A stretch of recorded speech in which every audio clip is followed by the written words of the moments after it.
Alors, les amis, on se retrouve pour un nouvel épisode du podcast à voix haute. Je ne sais pas le combien, ça doit être 14, 15, enfin, on avance, on avance, on avance. Du coup, oui, on a dépassé les 1 an, Manon et Seb, là, ça avance doucement, mais sûrement. Mhm. Et du coup, aujourd'hui, on a le plaisir d'accueillir Fred. Donc, merci Fred d'avoir accepté notre invitation. Avec plaisir, merci à vous, hein. Donc, du coup, le principe, c'est toujours bien de le rappeler. Donc, Manon, Seb, je vous laisse rappeler un peu le principe de comment on fait nos épisodes de podcast. Je crois que je l'ai fait souvent ça. Vas-y, toi. Ah ouais? L'avantage, c'est que c'est assez simple à expliquer. C'est qu'on invite du coup des personnes qui sont intéressantes et forcément, après, on va ouvrir le micro et on va discuter de ce qui vient. Donc, il n'y a pas vraiment de sujet qui est prédéfini à l'avance. Je sais pas, tu peux confirmer, Fred, qu'on t'a pas prévenu sur quoi on allait discuter. Ah Et oui, oui, puis, je confirme. voilà. Et puis, du coup, c'est comme ça que ça fonctionne et c'est comme ça au moins qu'on a des partages authentiques et que on peut parler de choses assez profondes des fois. Donc, Mm. ça... Quand même. oui, et c'est du coup c'est un format qui est un peu original, mais que les gens aiment bien, et nous aussi. Donc, voilà en gros les grandes lignes du podcast. Je pense que j'ai fait le Ouais, tour. bien. Très Franchement, clair. bonne Ah intro. bon, je sais pas. Clair, précis, hop.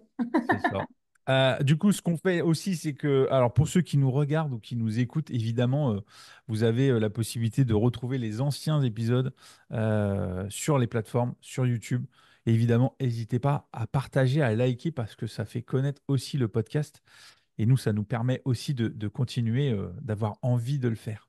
Et puis à l'occasion, si vous avez aussi des petits partages de qui vous aimeriez avoir comme invité, n'hésitez pas à le mettre dans les commentaires, on lit ça avec plaisir. Donc du coup, Fred, revenons à toi. Et ben, je me suis rendu compte que ça faisait 10 ans qu'on se connaissait, en tout cas qu'on s'est rencontrés.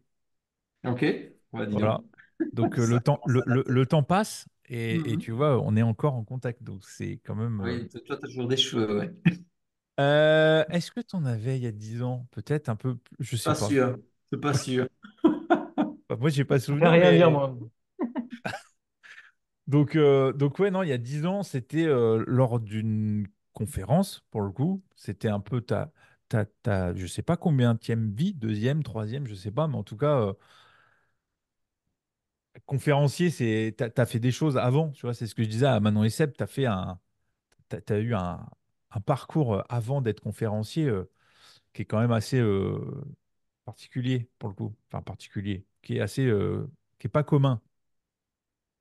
Ah bah, c'est un parcours comme un autre, hein. Je veux dire, je suis né en Belgique, mes grands-parents sont arrivés après la guerre pour travailler dans la mine de charbon. Mes parents ont été ouvriers, moi je suis né 8 ans après ma sœur. Et puis, ouais, j'ai fait des études de criminaux, c'est ça qui est peut-être Ben voilà. original. C'est Mais ça. Parce que j'en ai parlé en off avant de commencer l'épisode avec Manon et Seb, quand j'ai dit, bah, il a été, t'as été criminologue. ouais, ouais, j'ai exercé pendant 5 ans dans l'administration Ouais. publique belge. C'est peut-être ça le truc le plus, le plus surnaturel encore. Ouais, c'est encore plus surnaturel que criminologue pour toi. Ouais, bah oui, oui, l'administration, c'est quand même un schéma de fonctionnement particulier. Donc, quand c'est ton premier job, tu t'en rends pas nécessairement compte. Mais je suis très heureux d'avoir vécu ça. Et j'ai eu, en termes d'anecdotes, le plaisir de conférencer il y a quelques mois pour l'administration publique belge, justement. L'équivalent de ce qu'on appelle en France le ministère. Parce qu'en Belgique, on parle de service public fédéral. Mais le ministère de l'Intérieur. Et ça a été mon seul employeur. Donc, j'étais quand même assez touché par parler de mes sujets devant, entre guillemets, mes anciens pères, même s'il n'en reste pas beaucoup, mais c'était une expérience particulière, ouais. Et puis après 5 ans, je suis parti et j'ai commencé à entreprendre, ouais. Mais enfin, tu vois, criminologue, quand j'ai dit que tu avais fait ça comme métier, premier truc, Manon, elle a regardé la définition. Moi, c'est vrai, quand j'avais entendu ça, j'ai fait waouh, c'est comme Grissom dans Les Experts, quoi. Tu vois, C'est nous, ça, on on a était une un peu. image assez Ouais. fantasmée sûrement du métier. Ah ouais, ouais. Ça, c'est l'horreur, hein. Ça, c'est l'horreur. C'est le piège de la mystification à la Netflix, quoi. Alors, en tout cas, en Belgique, criminologue, la plupart du temps, Je peux partager l'anecdote. En dernière année d'études en criminaux, il y a une dame qui est venue nous donner 2 heures de recherche d'emploi. Donc déjà, on se demande pourquoi ils attendent que tu sois à 6 mois de la sortie pour te parler de ça. Ils auraient peut-être pu le faire plus tôt, mais bon. Et là, elle annonce les trois grands débouchés pour les criminologues, c'est police, justice, prison. Et moi, quand elle dit police, je dis non. Justice, je dis, pff, certainement pas. Enfin, je crois pas. Et prison, je dis bah, a priori, non plus. Ou en tout cas, euh, si je dois y aller un jour, j'espère que ce sera pas du mauvais côté, quoi. Euh, mais donc, ça fait prendre conscience assez tôt que tu te dis, bon, ben, on va essayer de trouver des alternatives, quoi, peut-être. Mais moi, j'ai travaillé 5 ans dans un service qu'on appelle de prophylaxie. Donc, c'était de la prévention de la délinquance. Alors, c'était pas le grand banditisme, c'était pas les tueurs en série, c'était pas tout ça, mais on essayait, au niveau de certaines collectivités, d'anticiper ou de réduire des schémas déviants délinquants. Donc, c'était principalement de la sécurité des biens et des personnes, donc le cambriolage, les agressions, le vol de voitures, vol à la tire, etc. Et aussi ce qu'on appelait à l'époque les assuétudes, qui ont depuis été rebaptisées de manière plus sexy anglo-saxonne, les addictions, quoi. Donc trafic de drogue, etc.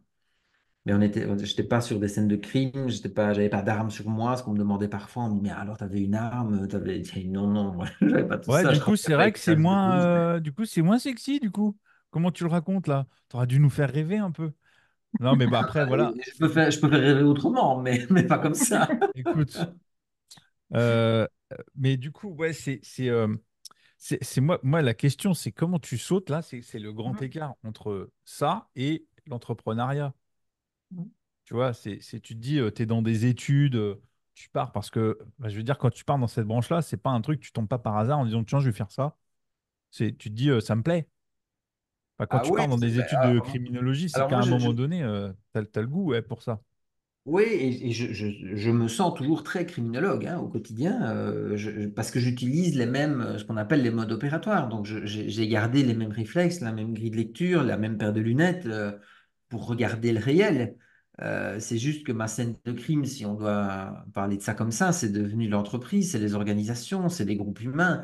Mais ce que je fais en conférence, en entreprise, dans les accompagnements, ou même dans les livres ou autres, c'est toujours une certaine forme de modélisation. Donc, j'ai gardé ce réflexe de me dire, est-ce que j'arrive à trouver des schémas comportementaux répétitifs?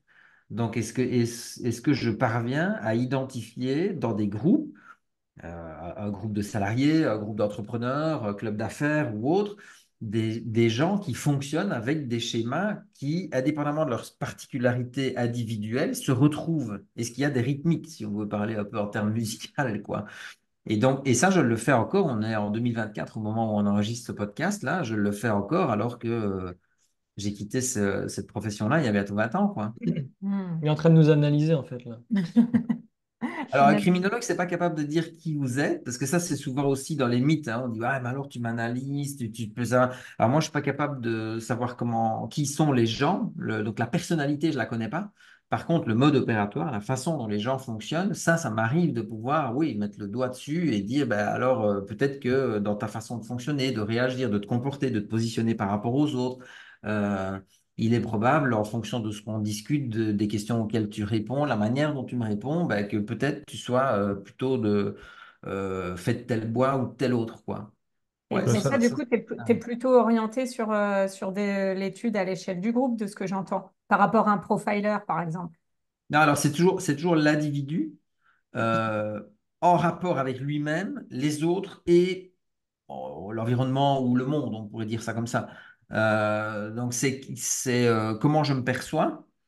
Notamment comment est-ce que je me définis et que je comprends ma place dans ma vie. C'est pour ça que j'ai des conférences sur le leadership. C'est comment est-ce que je peux redevenir mon premier repère, par exemple. Ça, c'est la conférence sur l'attitude des héros, transformer les talents en diamants. Et puis, c'est comment est-ce que je m'insère effectivement par rapport aux autres.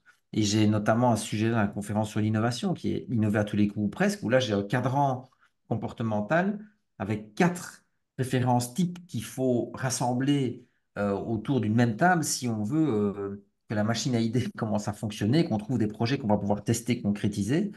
et puis par rapport au monde en général, quoi. Je suis passé, avant d'avoir les quelques conférences signatures avec lesquelles je tourne maintenant, j'ai donné des... Enfin, quand je dis conférences, il y a aussi les livres à chaque fois, et les accompagnements qui vont avec. Mais dans les thématiques, en tout cas, c'est toujours passé par des sujets qui traitaient de ça. Et donc, quand tu traites de toi par rapport au monde, ben oui, je suis intervenu sur des sujets liés à la communication, la transformation numérique, la culture client, le personal branding. Ça peut donner l'impression de beaucoup, c'est pas marchand de tapis parce que je sais pas tout faire du tout, mais quand je touche à un sujet, j'essaye de lui donner cet angle, de dire, mais tiens, comment est-ce que les gens fonctionnent par rapport à ça, quoi? Comment est-ce qu'ils se positionnent? Comment est-ce que, indépendamment d'une espèce de grille de lecture peut-être prédéfinie qui viendrait d'une théorie marketing ou sociologique quelconque, moi j'essaie de partir de l'inverse, de dire, tiens, qu'est-ce que j'ai pu constater dans l'ensemble des gens que je brasse et est-ce que je trouve des principes un peu directeurs, quoi. Bah, en gros, hein. Non, mais c'est intéressant parce que pour le coup, tu vois, tu parlais de comment c'est les grilles de lecture que tu as, comment les gens réagissent, tout ça. C'est vrai que on est dans le coaching, donc forcément, c'est quelque chose, c'est un vrai point commun. Parce que quand on est en coaching avec nos clients, on a aussi cette grille de lecture avec l'expérience. Enfin, je sais pas, Manon, Seb ou Fred, voilà, comment c'est quand vous êtes en coaching pur avec vos clients, comment vous avez, vous, la grille de lecture de l'humain, quoi. Bah, en fait, moi, ce que j'entends aussi, c'est qu'effectivement, il y a énormément de liens entre toutes les disciplines. Parce que quand j'entendais Fred parler, ça me faisait aussi penser à de la sociologie. Donc, je sais, enfin, je me dis, en fait, il y a ouais, plein d'axes qui se retrouvent. Là, entre sociologie, psychologie, nous, quelque part, finalement, on a une appétence à la psychologie, même si on n'est pas psychologue. Donc, on a aussi de l'observation beaucoup, qui se rapprocherait presque du mentalisme parfois, sans être non plus mentaliste. Mais c'est rigolo comment on va aller piocher un petit peu dans tout ce qu'on apprend, tout ce qu'on expérimente, etc., pour aller justement essayer de capter le profond de la personne, en fait, et dans ce qu'elle nous dit. Je sais pas, toi, ce que tu en penses. Bah non, mais c'est très bien ce que tu as dit, je peux pas dire beaucoup mieux en vrai. Ah bah, si, tu peux Non, dire. non, c'est vrai, non, non, mais c'est ça, c'est en fait ça, c'est le coaching ou même dans d'autres choses, ça regroupe tellement de possibilités on va dire d'autres métiers ou d'autres techniques. En fait, c'est un agglomérat de plein de choses et donc Mm. forcément, bah, quand il parle, j'ai l'impression que ça parle un peu de notre métier aussi, tu vois, j'ai l'impression que tout est un peu lié, quoi, Mm. parce que bah forcément, l'être humain c'est quelque chose de complexe et donc si on s'intéresse à l'être humain, bah forcément on doit toucher un petit peu à tout parce que si tu es spécialisé que dans une chose, malheureusement, tu risques de rater des choses. Bah, en Donc, fait, disons que nous, on a une approche qui est quand même assez globale. Euh, donc, bah oui. euh, donc l'individu, oui, mais l'individu aussi dans son environnement, l'individu en interaction avec les autres, etc. Donc, c'est là où, du Mm. coup, je trouve que ça rejoint beaucoup ce que tu dis, toi, Fred. Et c'est ce qui est passionnant. Oui, moi, j'explique souvent que, effectivement, donc moi, c'était il y avait beaucoup de sociologie, il y avait beaucoup de psychologie sociale. Ça me fait un peu doucettement rire quand tout le monde te met neurosciences à toutes les sauces aujourd'hui, parce que c'est quand même de la psychologie sociale. C'est qu'aujourd'hui, on arrive à disséquer le fonctionnement du cerveau et tracer tellement finement qu'on arrive à dire que c'est telle zone qui s'active plutôt que telle autre. Mais on a quand même souvent tendance, dans cette espèce d'effet de mode, à dire, ah, c'est les neurosciences, c'est les neurosciences. Et la plupart du temps, ça reste quand même basé sur des expériences de psychologie sociale où ça avait été démontré par les faits depuis les années après-guerre, quoi, 50, 60, où les psychologues ont vraiment commencé à s'interroger sur l'être humain, sa façon de fonctionner, de réagir, aussi bien individuellement que dans une dynamique de groupe, voire dans des phénomènes de... On a beaucoup de travaux sur les phénomènes de foule, les mouvements de foule. Euh, et, euh, et donc, tout ça, moi, m'a toujours intéressé.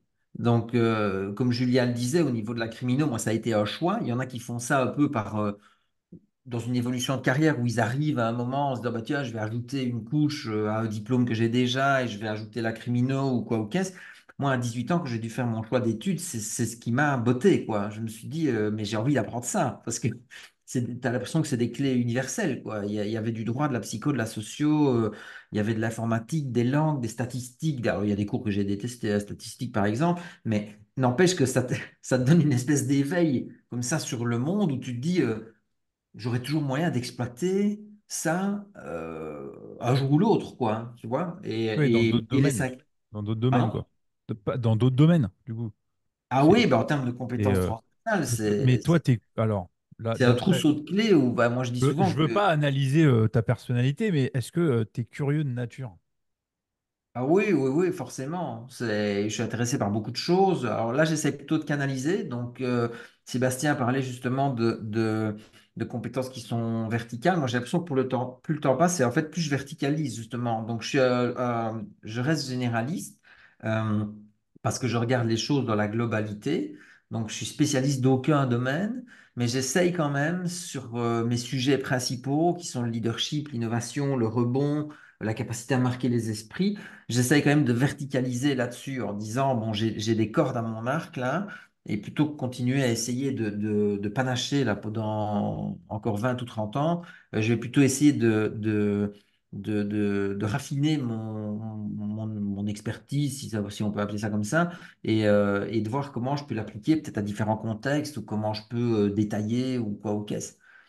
La seule chose, c'est que moi, je dis pas que je fais du coaching parce que le coaching est une démarche. Hmm. Alors, c'est un mot valise, on est bien d'accord, on va peut-être en parler, je ne sais pas, mais moi, je dis pas que je suis coach en tout cas parce que coach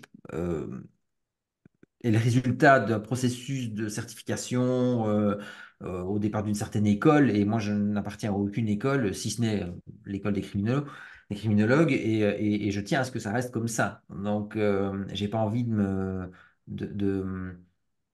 j'ai pas envie de colorer le bagage que j'ai de l'appartenance à un courant de pensée qui serait lié à une école de coaching qui me certifierait pour quelque chose comme ça. Donc, en pratique, c'est ce que je fais. Ça s'apparente à du coaching, mais souvent les gens avec qui je travaille considèrent que c'est plus une approche qui relèverait du mentoring, si on devait être un peu précis dans les termes utilisés, quoi. Mais bon, c'est peut-être déjà...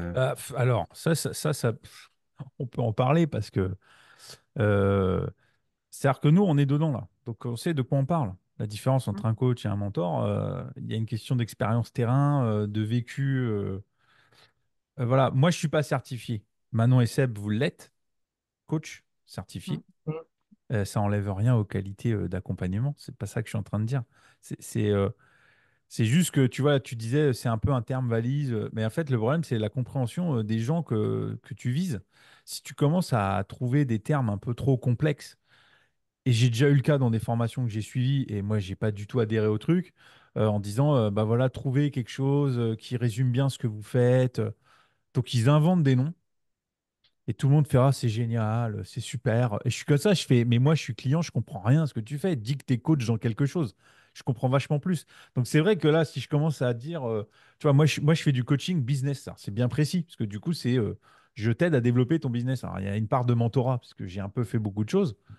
Si je commence à sortir des noms, inventer un nom, une espèce de truc, les gens, tu leur dis, je fais du coaching business, ils font, ah, ok, donc t'aides les gens à développer l'entreprise. Et tu fais, ok, bon, c'est vachement plus simple. La compréhension, tu vois, c'est droit au but, quoi.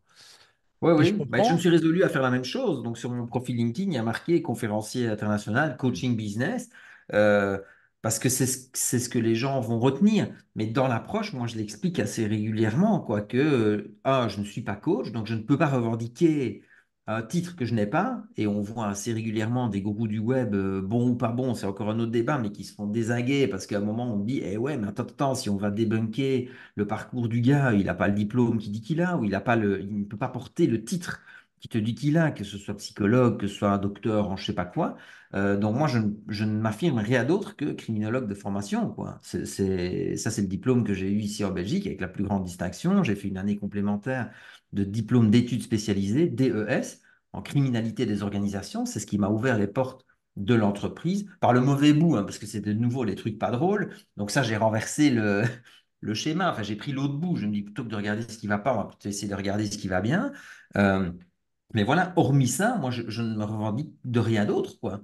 Après, c'est les faits qui parlent pour moi. C'est sur base de l'expérience. C'est oui, les 10 livres en 12 ans, les 10 conférences, les 1000 conférences sur 4 continents, en français, en anglais. Ça, j'ai pas de problème à l'assumer parce que je sais pas assumer autre chose. C'est qui je suis, c'est ce que j'ai fait, c'est ce que j'avais envie de mettre en place ou ce que mon parcours m'a amené à construire. Après, ça se vaut. ça vaut ce que ça vaut, quoi. Ça vaut la valeur que les gens peuvent y donner ou l'impact que ça peut avoir quand je suis devant une salle ou en face à face avec quelqu'un. Mais je trouve que l'honnêteté intellectuelle, elle est aussi celle-là, quoi. De dire, on parle de coaching, je veux bien accepter de dire que c'est ça parce que c'est un raccourci de langage qui fait qu'on peut se comprendre. Mais si on me dit Fred, donc t'es coach, là je dis ah non, désolé, Mm. parce que je peux pas revendiquer ce titre-là et je ne le souhaite pas d'ailleurs, tu Mm. vois. Donc c'est important. Et je répète que dans la pratique, quand j'accompagne soit des organisations, soit des individus professionnels dans leur développement d'activité ou dans leur posture managériale ou dans leur posture de direction ou d'entrepreneur, j'ai pas une approche de coach, quoi. Donc, s'ils ont l'impression, parce qu'ils vont consulter quelqu'un, que c'est du coaching, dans la manière de faire, moi, j'ai des modes opératoires qui sont beaucoup plus empreints d'essais-erreurs, de tests et aussi d'apport de raccourcis d'expérience. C'est-à-dire que moi, les gens auprès de qui j'interviens, ils payent en bonne partie pour avoir justement, et Fred, tu ferais quoi dans ce cas-là, quoi? Ouais. Ce Bah, à ça, quoi en fait, généralement un coach ne répond on pas. parlait de mentorat, enfin, c'est aussi le fait d'être consultant finalement, c'est du consulting. La différence entre le Consulting coaching et avec des le méthodes. consulting, c'est cet apport d'expérience et d'aide sur une situation qu'on a déjà vécue et probablement dépassée. Ça, c'est du mentorat. Le consulting, normalement, il vient avec une méthode, avec une grille Avec la d'analyse méthode en plus. en disant, écoute, voilà, moi, je vais te faire rentrer dans une certaine forme de petite valise avec des outils, Mm. etc., que j'ai à disposition. Le mentor, il va te dire, écoute, vas-y, partage, raconte, et Mm. je vais ressortir des éléments qui me paraissent pertinents, et je vais te dire, pour les avoir vécus, ça peut un Sherpa, hein, je suis passé par là, donc j'ai vécu la même chose, et quand j'ai été confronté, ou à peu près la même chose, et mutatis mutandis, moi, ce que j'ai fait, qui a bien fonctionné, ça a été ça, ce qui n'a pas fonctionné, c'était ça, les points d'attention que j'avais et qui étaient les bons, c'était ça, ceux que j'avais qui n'étaient pas les bons, c'était ça, et surtout les angles morts, donc les trucs que tu ne vois peut-être pas encore, mais qui pourraient arriver, c'est ceux-là. Et anglement ne veut pas nécessairement dire danger, risque ou menace, hein. Ça peut aussi être opportunité, chance et perspective, tu vois.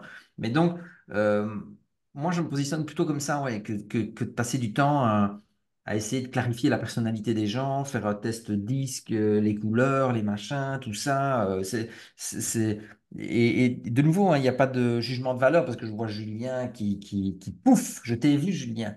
Non, Euh, c'est pas ça, c'est que là, on est plutôt sur le terrain parce que c'est pour en revenir aux appellations. Parce que ça, je crois qu'on a déjà eu un peu la discussion avec Manon et Sem, mais j'aimerais bien avoir votre avis aussi là-dessus parce que forcément, la compréhension des gens par rapport à ce qu'on fait et Mm. comment on peut les accompagner, voilà, vous êtes plutôt sur, en tout cas, révéler l'audace qu'il y a chez les gens. Je me vois pas, enfin, à votre place, dire nous, on est audaciologue, tu vois. Mais ce serait, enfin, je veux dire, c'est le délire de certaines formations. À un moment, c'est alors du coup pour vous présenter, du coup, tu inventes un nom, quoi. Donc là, du coup, tu dis, bah nous, Oui. bonjour, on est audaciologue. Et toi, tu kiffes le truc en disant, ouais, ça résume super bien ce qu'on fait. Les gens, ils font, c'est-à-dire, audaciologue. Déjà, le mot, il n'existe pas, tu vois. Et du coup, si tu dis, enfin voilà, après, comment vous vous présentez, tu vois, par rapport au terme coach, tu vois, Ah, coach. Ouais. ouais, c'est sûr que nous, on a ce positionnement de sortir, enfin, d'avoir fait une école de coaching. Et du coup, au départ, je me souviens que moi, j'ai pu ressortir une certaine frustration pour cette utilisation du terme de coaching par des non-coachs. C'est vrai qu'au départ, c'est quelque chose qui pouvait, moi, un peu me saouler. Maintenant, avec le temps, j'ai une vision qui est beaucoup plus apaisée sur ça, je pense.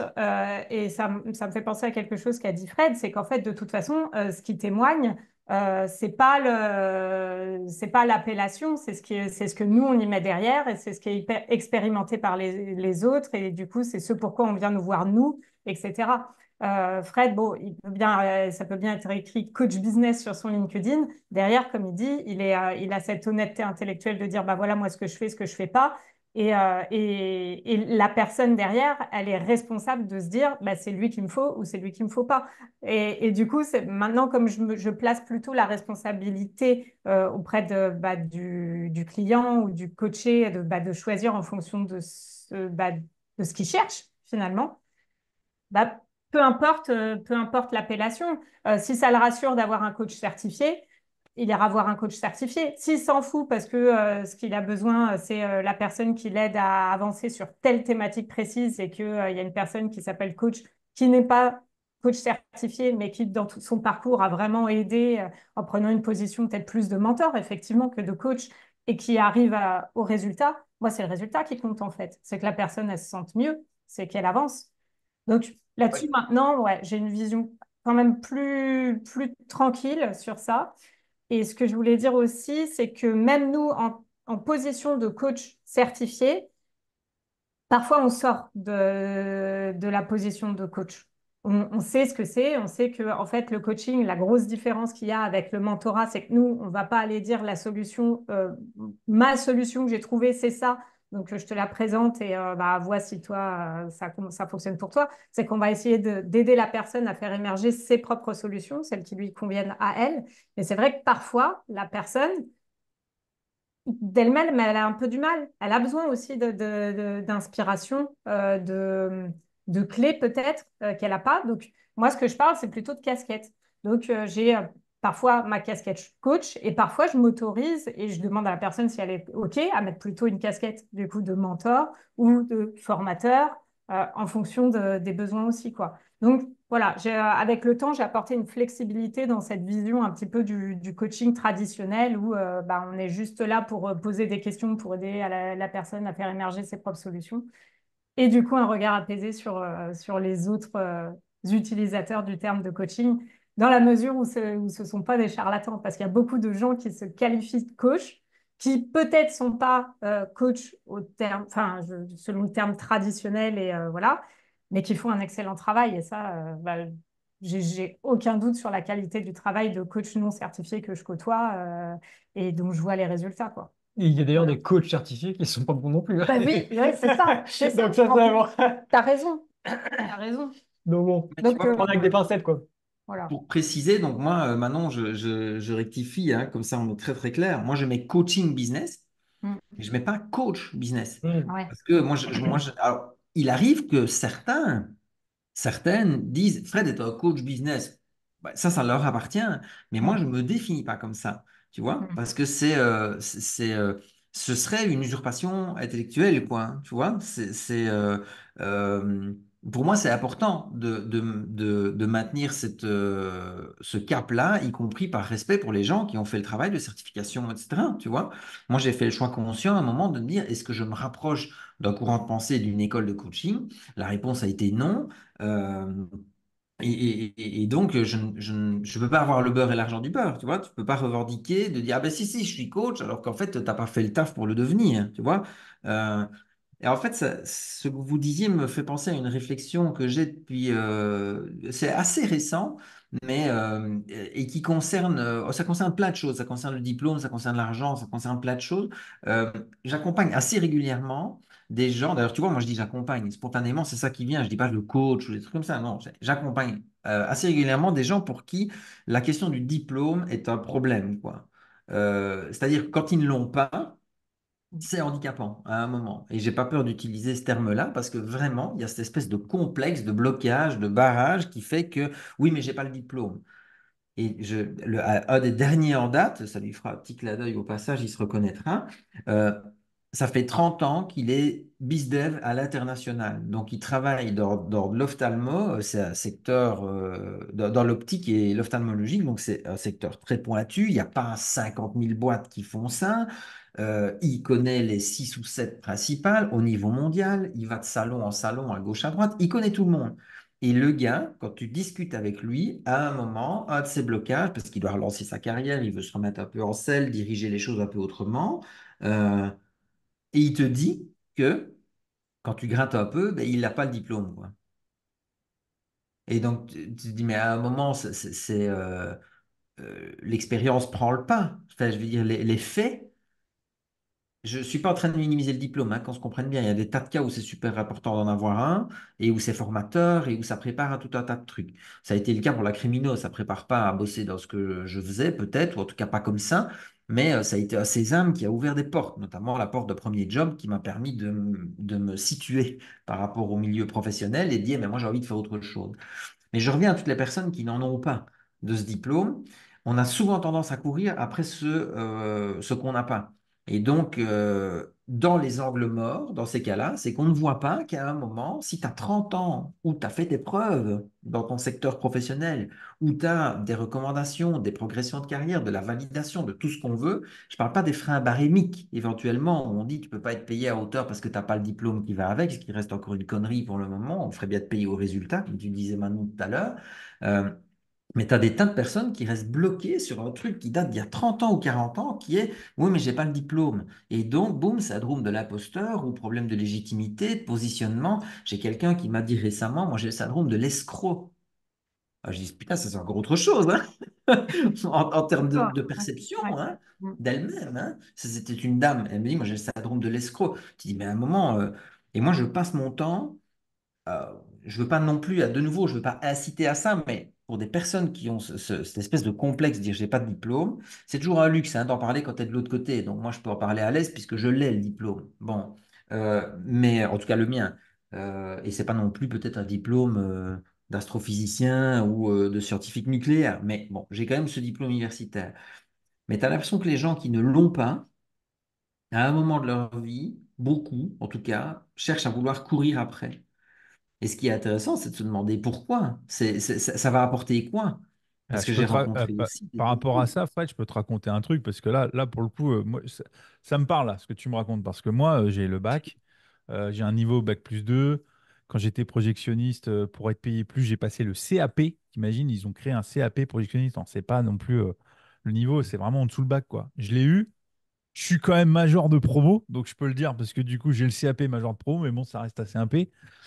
Et voilà, et c'est tout. Et si tu veux, ce truc-là, l'histoire des diplômes, ça te.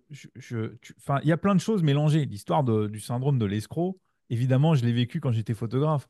Je n'étais pas formé, je me suis formé sur le tas, j'ai fait des formations plus tard, mais disons que j'ai appris sur le tas, si tu veux. Et quand le business tournait, des fois, je me disais, ouais, un jour, il y a quelqu'un qui va venir sonner à ma porte et qui va faire, bon, c'est bien, monsieur, mais il faut rendre l'argent maintenant. Tu vois, j'avais cette réflexion-là qui était là. Et puis, les années avançant avec l'entrepreneuriat, j'ai passé des entretiens quand c'était un peu compliqué après le Covid, tout ça. Je me suis dit, est-ce que je continue? Est-ce que je rebascule pas salarié pour voir? J'ai eu des entretiens, enfin en tout cas, j'ai postulé sur des postes où c'était des organismes qui aidaient des entreprises à se développer et tout ça. Et je me suis dit, bah attends, moi je suis en plein dedans, quoi. Tu vois, c'est vraiment un truc, ça va, c'est mon domaine.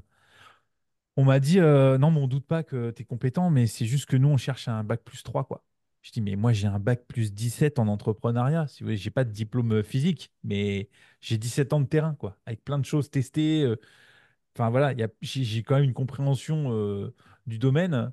Non, mais nous, vraiment, j'ai fait, ouah, en fait, donc je leur ai dit, donc vous allez embaucher quelqu'un qui a le diplôme, mais qui n'est pas forcément compétent. Je ne dis pas que je le suis, mais en tout cas, là, le critère de sélection, c'est le diplôme. Donc, ce truc-là, de cette frustration du diplôme, évidemment, j'ai réussi par moi-même. Là, récemment, je me suis formé à l'hypnose. Super, c'est un vrai challenge pour moi parce qu'à la fin, il y a une certification. Et puis, bon, il y a un truc aussi, il faut remettre comment? Faut redescendre un peu. C'est qu'évidemment, et tu l'as dit un peu, c'est que la certification, tu lui donnes la valeur que tu veux lui donner. C'est pas un diplôme d'État, c'est pas tout ça. En vrai, je me suis dit, moi, ce truc-là, il faut que j'aille au bout parce que je sortais d'une période compliquée au niveau business, au niveau perso. Moi, j'ai un peu plongé au niveau mental et tout ça. Et je me suis dit, allons au bout de la certification. Tant qu'à faire, faisons tout pour l'avoir. Et le formateur m'a dit, mais tu sais, Julien, vu ce que je vois dans la pratique, là, dans les lives et dans le groupe et tout ça, même si tu l'as pas, tu pourras quand même pratiquer. Et en fait, dans ma tête, je me suis dit, mais je comprends ce qu'il veut dire. Mais là, c'est juste un challenge perso de se dire, est-ce que c'est possible de faire quelque chose de positif et d'avoir la certification? Donc ça n'aurait rien changé. Peut-être que j'aurais, tu vois, pratiqué quand même. Mais de l'avoir, du coup, ça me donne un tampon un peu plus, tu vois, dire, bah, je l'ai. Tu vois, je suis certifié, c'est que je suis allé au bout du process, quoi. Tu vois? Mais tu vois, c'est une des questions clés que moi je pose quand j'anime des sessions sur le rapport à l'échec, par exemple, puisque j'ai un sujet qui est rebondir sur l'échec, comment on transforme les pépins en tremplin. Mais à un moment, c'est quoi l'enjeu? Parce que un échec pour Manon ou pour Sébastien ne sera pas le même que pour moi ou pour toi. Et donc, je répète, pour le diplôme, c'est aussi un biais, hein. C'est très facile de dire que le diplôme n'a pas peut-être une valeur absolue quand tu l'as. Et donc, que tu n'as pas été confronté au refus de te dire ah ben, vous n'avez pas le diplôme. Moi, je l'ai eu quand même, hein. Donc, en criminaux, pour que vous sachiez, on était en pleine affaire Napster, quoi. Internet, peer-to-peer, le téléchargement, tout ça, début des années 2000, si vous vous en rappelez. Si vous étiez pas né, c'était l'époque où il n'y avait pas encore musique, Alors moi, euh, moi ça va, ces 2000 trucs-là. Non, non, ça mais je va. parle pour les gens qui nous regardent ou qui nous Bah, écoutent. c'est surtout, Euh, regarde, Manon Seb, 2000, vous aviez quoi, 10 ans? Ça. Des ans. Donc, pas sûr que Napster, tout ça, ce soit des trucs peut-être Bref, après, c'était le quoi. téléchargement, quoi. Il n'y avait pas encore les Hmm. alternatives légales et les plateformes de streaming comme Spotify et autres. Et moi, j'ai fait mon travail de fin d'études là-dessus, sur la piraterie musicale, avec de nouveau des pronostics, des hypothèses, en disant, tiens, qu'est-ce qui fait que les personnes en viennent à aller acheter un CD à la FNAC, le clapper dans leur lecteur sur l'ordi, le ripper, comme on disait à l'époque, donc l'apporter en MP3, et puis le partager avec les autres. Euh, et, donc, j'ai cartonné sur ce travail de fin d'études-là. J'ai eu 19, qui est une note qui n'avait plus été mise depuis 14 ou 17 ans, un truc comme ça.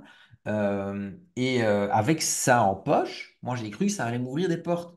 Donc, j'ai candidaté en Belgique dans un cabinet d'avocats qui était spécialisé dans les atteintes aux droits d'auteur, justement. Et les deux fondateurs, c'était Étienne Ouéry et Thibaut Verbist.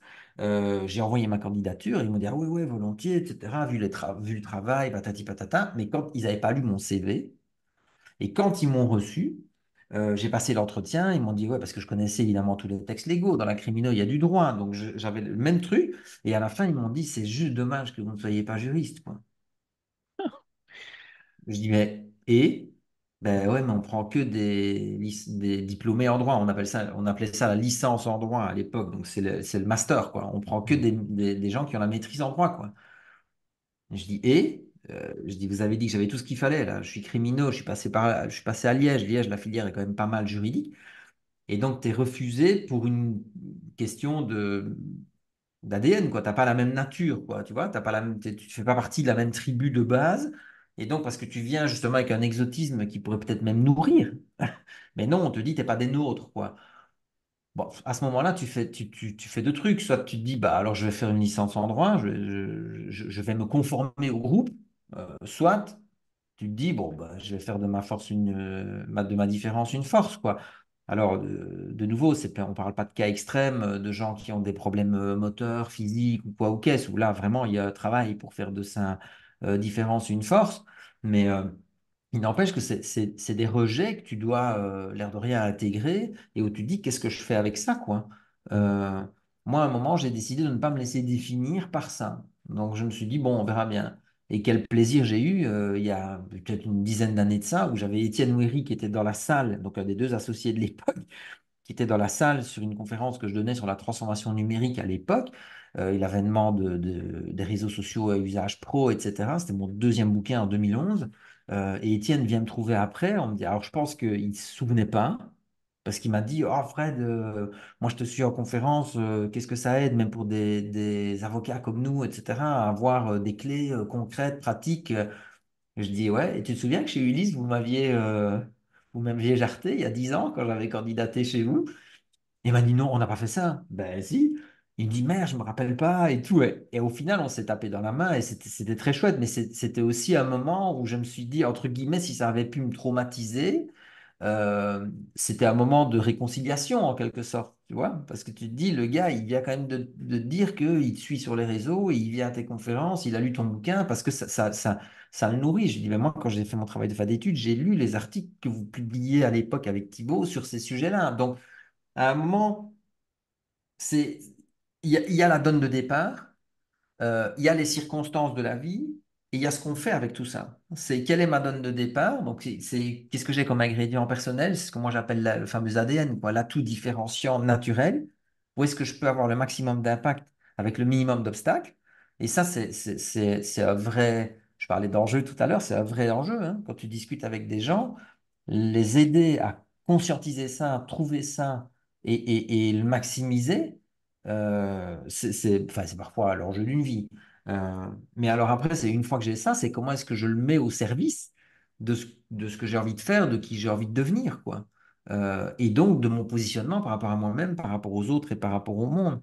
Et s'il y a bien un élément, je crois, où on se rejoint avec le coaching, c'est à un moment, d'apprendre aux gens à miser sur leurs forces, quoi.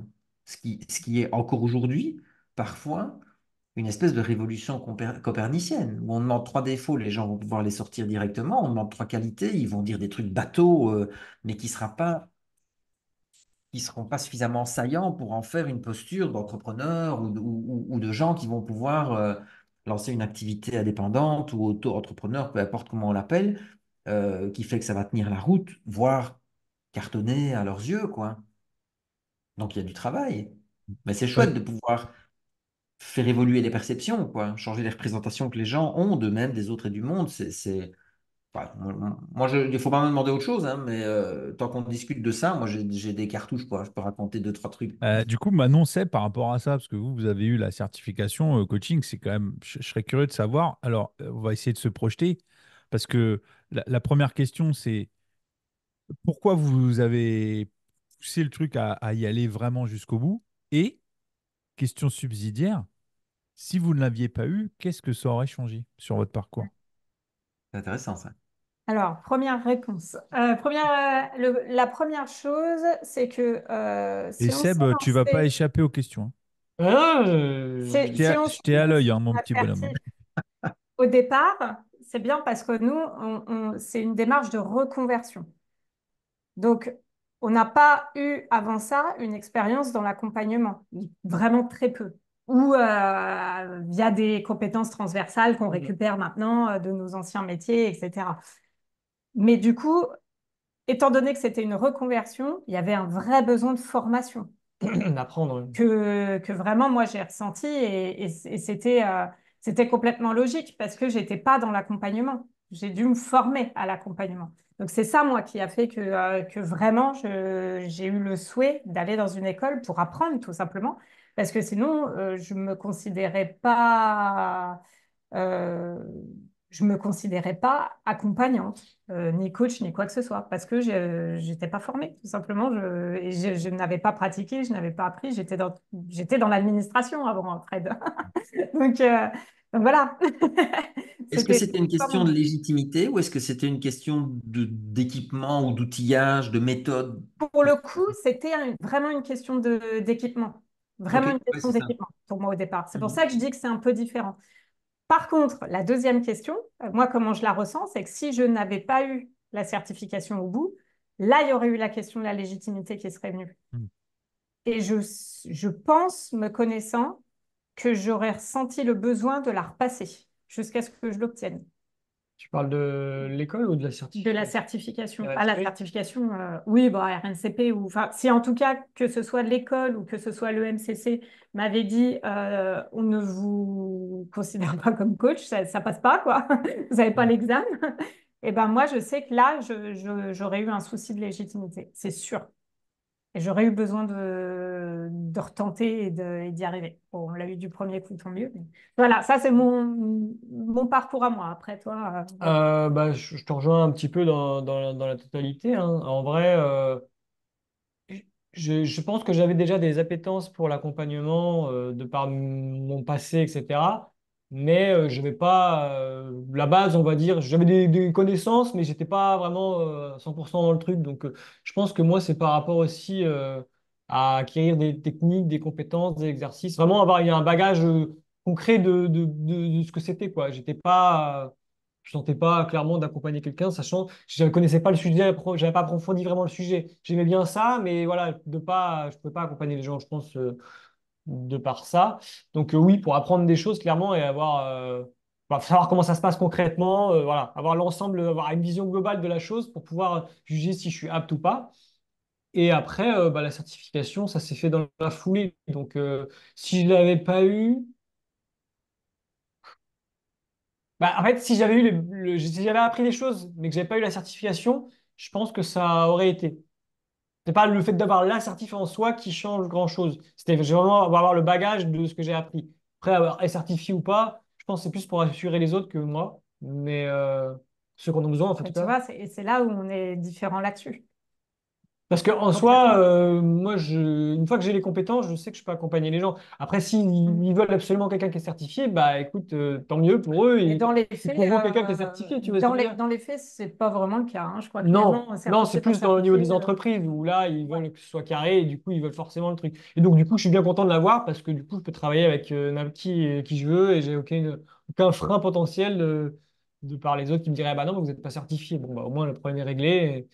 Mais oui, Et je après, pense que ça d'un va. point de vue du parcours, je pense aussi que le passé joue, hein, parce que moi, j'avais le profil de la bonne élève. Je pense mon master de géographie, j'ai vécu comme un échec d'avoir eu la mention assez bien. Alors que moi, si j'avais eu un 100 bien, j'aurais été le C'est king. c'est mon parcours aussi qui fait que j'ai été dans cette logique j'allais dire ultra diplôme, et puis j'ai pas le mot. Désolé. En gros, d'avoir beaucoup de diplômes pour toujours prouver quelque chose, j'en sais rien. Il y a quelque chose là-dedans, moi, dans mon parcours, qui fait que le diplôme, c'était important pour moi. Je pense que c'est pour ça que j'en ai pas mal. Et aussi parce que j'ai été pas mal paumée. Donc, du coup, j'ai fait plusieurs branches, plusieurs diplômes, voilà. Mais du coup, ce que je me demande, moi, c'est est-ce que ça, c'est très français ou belge, du coup, parce que là, j'ai l'impression qu'en Belgique, c'est un peu ça aussi. Parce que j'ai entendu que ça se passait un peu différemment aux États-Unis, au Canada, la question des diplômes, et que Ouais. justement, peut-être, ce qui t'est arrivé, Fred, ça ne serait pas arrivé là-bas. C'est ça que, enfin, peut-être que j'ai une vision biaisée parce que je ne vis pas dedans et j'ai pas d'exemple contraire, mais j'entends beaucoup dire que c'est une mentalité quand même qui est très française, quoi. Alors, je ne sais pas si c'est nécessairement français ou européen par rapport Ouais. à ce qui serait de la culture anglo-saxonne ou autre. Euh, Asiatique, c'est encore autre chose. Moi, en tout cas, ce que j'ai vécu, c'était une logique d'intégration. C'est-à-dire que on était, et bon, on est en 2024, en juillet, au moment où on enregistre ce podcast, donc on est au cœur de basculement politique assez fort. Euh, l- Mes grands-parents étaient les étrangers, euh, avec des lieux où il y avait encore marqué, j'ai des photos où il y avait marqué interdit aux chiens et aux Italiens euh, en Belgique.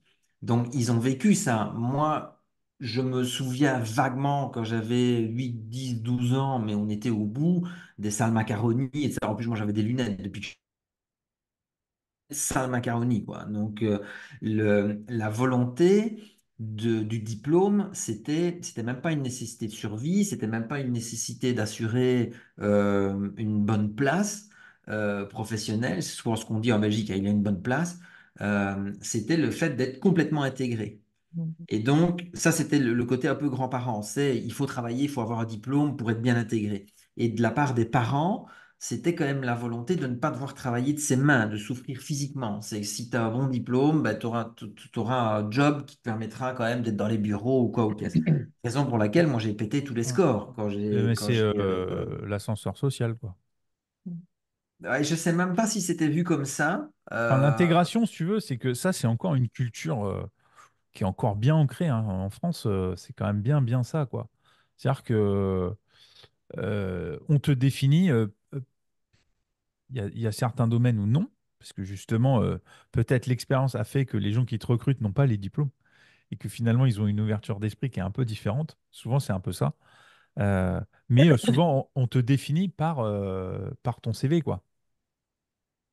Mais c'est ça qui est important que de continuer à faire changer. C'est-à-dire qu'il y a quand même un aplatissement là maintenant. De nouveau, sans remettre en question la valeur d'un enseignement supérieur, universitaire, peu importe.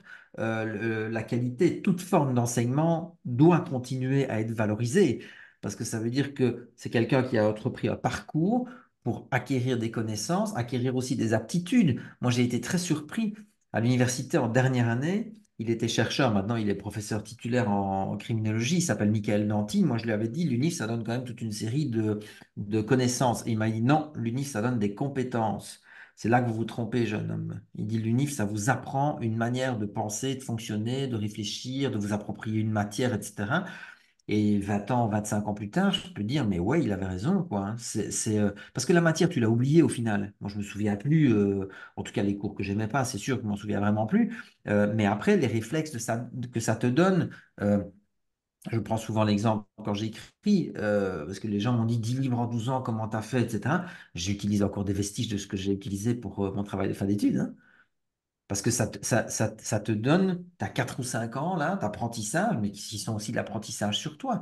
Mais ça implique d'aller au-delà d'un côté facial, quoi, de dire je vais chercher un diplôme, je vais chercher un grade, je vais chercher quelque chose. Non, mais c'est aussi de te dire j'expérimente des trucs, quoi. J'essaie de voir comment, en fonction d'une situation, ben, je peux faire mieux ou moins bien. Moi, j'ai raté la première année à l'université, pas parce que j'étais con, parce que ça a peut-être pas changé, mais j'ai raté parce que j'avais pas compris la manière dont ça fonctionnait. Et c'est quand je me suis retrouvé aux examens, que ce soit les écrits ou les oraux, que je me suis dit, ah ouais, ok, merde, c'est ça qu'il fallait faire. J'étais pas sur le même, j'étais pas sur le même niveau d'exigence, sur le même niveau d'engagement, sur le même niveau d'investissement, parce que j'en avais jamais eu besoin, j'ai toujours réussi les mains dans les poches. Et puis tu arrives là où on dit, mais le niveau, mec, il est plus ici, il est là, hein. Donc tu es en dessous, quoi. Et ce qui m'a sauvé, ce sont les examens oraux. Les profs qui m'ont dit, mais en fait, tu n'étais pas loin de la vérité. Hein. On voit bien, je me souviens, vous étiez au cours, je vois bien que globalement, vous survolez la matière, mais ici, on a besoin de détails, on a besoin de profondeur, on a besoin de pouvoir vous mettre au défi, vous challenger, voir jusqu'où vous connaissez. Et ici, c'est beaucoup trop superficiel. Tu te dis, bon, bah, ok, on va ressortir, on va repartir dans l'autre sens. Et là, on verra. Après, ça passe ou ça casse, quoi. J'aurais très bien pu rater une deuxième fois. Et puis bon, j'avais compris le truc, j'ai bossé comme un acharné, et puis ça a été tout seul. Et c'est ce qui a constitué le socle, entre guillemets, de ma résilience à moi aussi. C'est que je sais que si on me dit non une première fois, j'ai quand même toujours une deuxième chance de pouvoir essayer que ça marche, quoi. Tu vois? Mais ça, de nouveau, ça dépend beaucoup de chacun, ça dépend beaucoup du rapport qu'on entretient aussi avec ce qu'on nous donne. C'est là-dessus que je voulais boucler par rapport au diplôme, etc. C'est, si tu t'arrêtes à la première fois où on t'a dit t'es pas capable, tu qualifies pas, ça marchera pas pour toi, ben moi, après la première année, j'ai raté les 11 sur les 11 hein, dans les examens. Donc, je veux dire, là, il n'y avait pas d'excuse en termes de verdict. C'est même pas Mm. comme s'il y avait un flou, quoi. Tu vois, dire, bah, tiens, on ferait bien quand même une troisième mi-temps pour essayer de bien de les départager. Non, non, non, non. Là, c'était Université 1, Fred 0, quoi. Il y avait pas de débat. Université 11, Fred 0. Mais donc, à un moment, si tu ne relis pas le match en te disant, OK, mais si j'y vais autrement, est-ce que je peux avoir une influence sur l'issue? Et alors là, tu peux réécrire l'histoire, quoi. Et non pas dans une espèce de mythe personnel où tu dis, ah oui, moi, moi c'est ce qui me guide dans mes choix dans la vie. Hein. C'est de ne pas arriver à 80 piges ou à 90 piges, si j'arrive jusque-là, en me disant, ah oui, mais moi, tu sais, si j'avais fait ça, hein, j'aurais peut-être cartonné. Hein. Ben non, mais si j'ai envie, je le teste et je vois jusqu'où ça marche, quoi. Simplement, les bouquins, c'est ça. Les gens me disent, ouais, 10 livres en 12 ans. Mais je ne me suis jamais levé un matin en me disant, bon, dans 12 ans, j'aurai publié 10 bouquins. Hein. Jamais. Mais tu commences par te dire, peut-être je peux en faire un là. J'ai peut-être un sujet, j'ai machin, et puis alors ça marche. Alors évidemment, quand ça fonctionne, ça te donne envie d'en faire plus. J'ai des bouquins qui ont moins bien marché que d'autres. Mais peu importe, la dynamique, elle était là, puis quand tu te lèves 10 ou 12 ans plus tard, tu te dis, ah ouais, quand même, quoi. On me l'aurait dit à moi, j'aurais même pas cru. Et au final, je suis très fier de ça. Faut pas me demander grand-chose d'autre, hein. Mais ça, je peux dire que, voilà, bon, c'est fait, c'est passé, c'est derrière. Les 10 bouquins, ils sont là, les 12 ans, ils sont passés et ils sont sortis, quoi. Est-ce qu'il y a eu la question de la légitimité? Évidemment, parce qu'en plus, aucun de mes bouquins n'est sur un sujet inédit, original, que personne n'aurait traité avant. Non, ils traitent tous de sujets éternels dont on a toujours parlé. Mais à un moment, est-ce que tu perds du temps à te poser ta question de légitimité ou est-ce que tu te dis, Où est-ce que bon, tu vas? moi, j'ai envie de, comme la deuxième année que j'ai commencé à l'université, quoi. C'est dire, ben, je me retrousse les manches, je donne le maximum et puis on verra ce que ça donne, quoi. Mm. Et la vie m'a quand même souvent appris que quand tu mets tout ce que tu as de meilleur de toi sur la table, bah, souvent les portes s'ouvrent, ça fonctionne, et, alors, pas tout le temps, mais souvent. Et donc, ça crée aussi un renforcement où tu peux te dire, bon, ça ne me rend pas compétent sur tout, ça ne me rend pas capable d'ouvrir ma gueule sur tous les sujets. Non. Mais dans certains cas très spécifiques, j'ai des modes opératoires identifiables que je peux mobiliser pour y arriver. Et ça crée, plutôt que de se dire, ouais, pourquoi ça ne va pas aller, ça crée le ah et si. Ça crée Mm. le pourquoi pas. Et Bah, souvent, tu vois, ça, c'est un truc, enfin, là, ça me fait penser à quelque chose, c'est que forcément, moi, j'ai créé mon propre chemin en étant entrepreneur. Et puis à un moment, par la force des choses, je me suis un peu lassé de ce chemin-là. Donc, je me suis dit, tiens, on va retourner dans le chemin un peu plus classique, qui est le salariat. Et en fait, le salariat ne veut pas de moi. Et en fait, là, j'ai eu cette réflexion-là en me disant, mais en fait, t'y vas, ils veulent pas de toi, mais en fait, c'est pas une découverte.